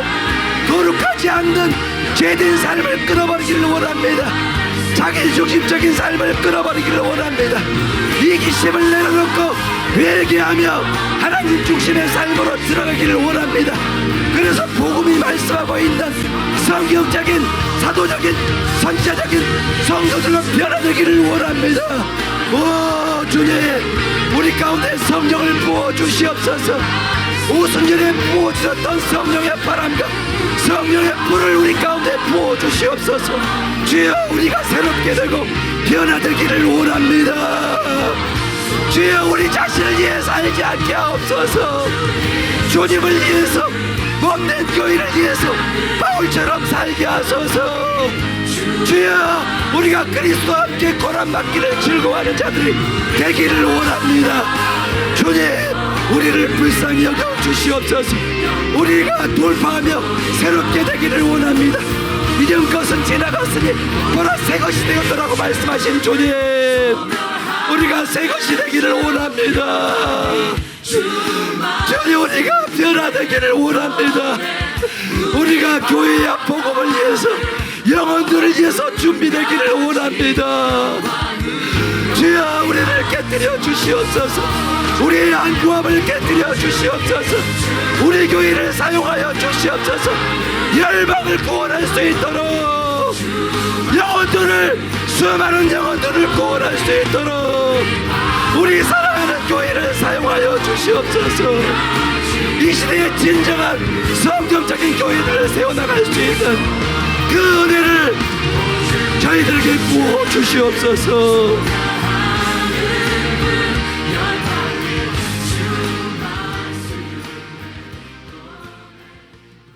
감사드립니다. 존귀하신 예수님의 이름으로 기도드립니다. 아멘. 기도하겠습니다. 아버지 하나님, 아버지 하나님의 사랑과 은혜를 생각할 때 감사드리고 찬송드리고 찬양드리며 주님께 영광 돌립니다. 아버지, 오늘 귀한 말씀을 통해서 우리에게 복 주심을 감사드리고 찬송드리고 찬양드립니다. 하나님 앞에 감사하는 마음으로 예물을 드렸습니다. 주일원금 11조 감사헌금 건축헌금을 주님 앞에 올려드렸습니다. 주님 받으시고 높임받아 주시옵소서, 영광받아 주시옵소서. 정성과 예물 드린 성도들 예수님의 이름으로 축복합니다. 양손에 재물 얻을 능력이 임하게 하시고 심은 대로 풍성하게 거두게 하시고 예수님의 이름으로 축복하오니 머리 대고 위로 올라가고 구워주는 삶을 살아갈 수 있게 하여 주시옵소서. 주여, 이 시간에 주의 성령을 우리들에게 부어 주옵소서. 우리는 하나님의 은혜가 필요합니다. 하나님의 도우심이 필요합니다. 성령이 필요합니다. 우리의 결심이나 노력과 의지 가지고는 안 됩니다. 성령을 부어 주시옵소서. 성령을 부어 주시옵소서. 성령으로 충만케 해 주시옵소서. 성령으로 충만케 해 주시옵소서. 성령으로 채워 주시옵소서. 성령의 내적 충만과 성령의 외적 충만을 주시옵소서. 이 시간에 병든 자들을 위해서 기도합니다. 예수님이 채찍에 맞음으로 나음을 입었다고 말씀했습니다. 병든 자에게 선전적 나으리라고 말했습니다. 이 시간에 예수님의 이름으로 나을지어다. 이 시간에 예수님의 이름으로 나을지어다. 암이든 중풍이든 당뇨든 고혈압이든 관절염이든 어떤 병이든 예수님의 이름으로 나을지어다. 눈이든 귀든 이와 잇몸이든 예수님의 이름으로 나을지어다. 예수님의 이름으로 나을지어다. 머리끝부터 발끝까지 나을지어다. 예수님의 이름으로 치유될지어다. 질병은 떠나 갈지어다. 예수 이름으로 떠나 갈지어다. 지금 즉시 치유될지어다. 지금 즉시 치유될지어다. 머리끝부터 발끝까지 치유될지어다. 머리끝부터 발끝까지 치유될지어다. 성도들을 유혹하고 성도들을 넘어지게 만들고 습관적으로 죄짓게 만들고 화내게 만들고 음란하게 만들고 욕심부리게 만들고 기도하지 못하게 만들어 원심하게 하시라고 악하고 더러운 귀신들은 예수님의 이름으로 묶임을 바를지어다. 예수님의 이름으로 지금 묶임을 바를지어다. 예수님의 이름으로 떠나 갈지어다. 예수님의 이름으로 떠나 갈지어다. 자녀들을 탈성케 만드는 원심하게 하시라고 예수 이름으로 묶임을 바를지어다. 예수 이름으로 떠나 갈지어다. 성도들을 망하게 하고 문제를 일으키는 원심하게 세력들 예수 이름으로 묶임을 바를지어다. 예수님 이름으로 결박을 바를지어다. 예수님 이름으로 떠나 갈지어다. 떠나 갈지어다. 예수님 이름으로 떠나 갈지어다. 주여, 주의 성령으로만 충만하게 하여 주시옵소서. 성령의 은사로만 충만하게 하여 주시옵소서. 경건의 능력으로만 충만하게 하여 주시옵소서. 하나님의 사랑으로만 충만케 하여 주시옵소서. 모든 성도들이 예수의 이름으로 자유케 될지어다. 모든 속박이 깨어질지어다. 모든 중독에서 자유케 될지어다. 모든 매임에서 자유케 될지어다. 예수님의 이름으로 자유케 될지어다. 예수님의 이름으로 자유케 될지어다. 아버지, 통합이대위에서 올바른 결정을 내릴 수 있도록 주님께서 역사해 주신 것을 감사드립니다. 이제 아버지 하나님이여, 거짓된 소문에 속았던 수많은 사람들이 동서남북 사방에서 몰려오게 하여 주시옵소서. 동쪽에서 서쪽에서 남쪽에서 북쪽에서 벌떼처럼 구름대처럼 영혼들이 몰려오게 해 주시옵소서. 일꾼들이 몰려오게 해 주시옵소서. 주여, 교회에 부흥을 주시옵소서. 부흥을 주시옵소서. 주님에게 맡기신 사명을 감당할 수 있게 하여 주시옵소서. 정말 아버지, 모델교회가 되게 해 주시옵소서. 성경적인 교회가 되게 해 주시옵소서. 한국교회 좋은 영향을 끼치는 교회가 되게 해 주시옵소서. 이 시대 교회들에게 복이 되는 교회가 되게 해 주시옵소서. 주여, 부흥의 진원지로 사용해 주시옵소서. 부흥이 일어나게 하시고 부흥의 진원지로 사용하여 주시옵소서. 우리들을 부흥의 여건으로 사용하여 주시옵소서. 부흥이 일어나게 하여 주시옵소서. 예수님의 이름으로 감사하며 기도하옵나이다. 아멘. 지금은 우리 주 예수 그리스도의 은혜와 하나님 아버지의 사랑과 성령님의 교통하심이 거룩한 주를 맞이해서 주님을 예배하고 돌아가는 사랑하는 성도들의 심령 위에, 가족과 자녀와 사업 위에, 몸된 교회와 서울 시민과 북녘 땅에 굶주린 동포들 위에, 이스라엘과 열방들 위에 이제로부터 영원토록 함께 있을지어다. 아멘.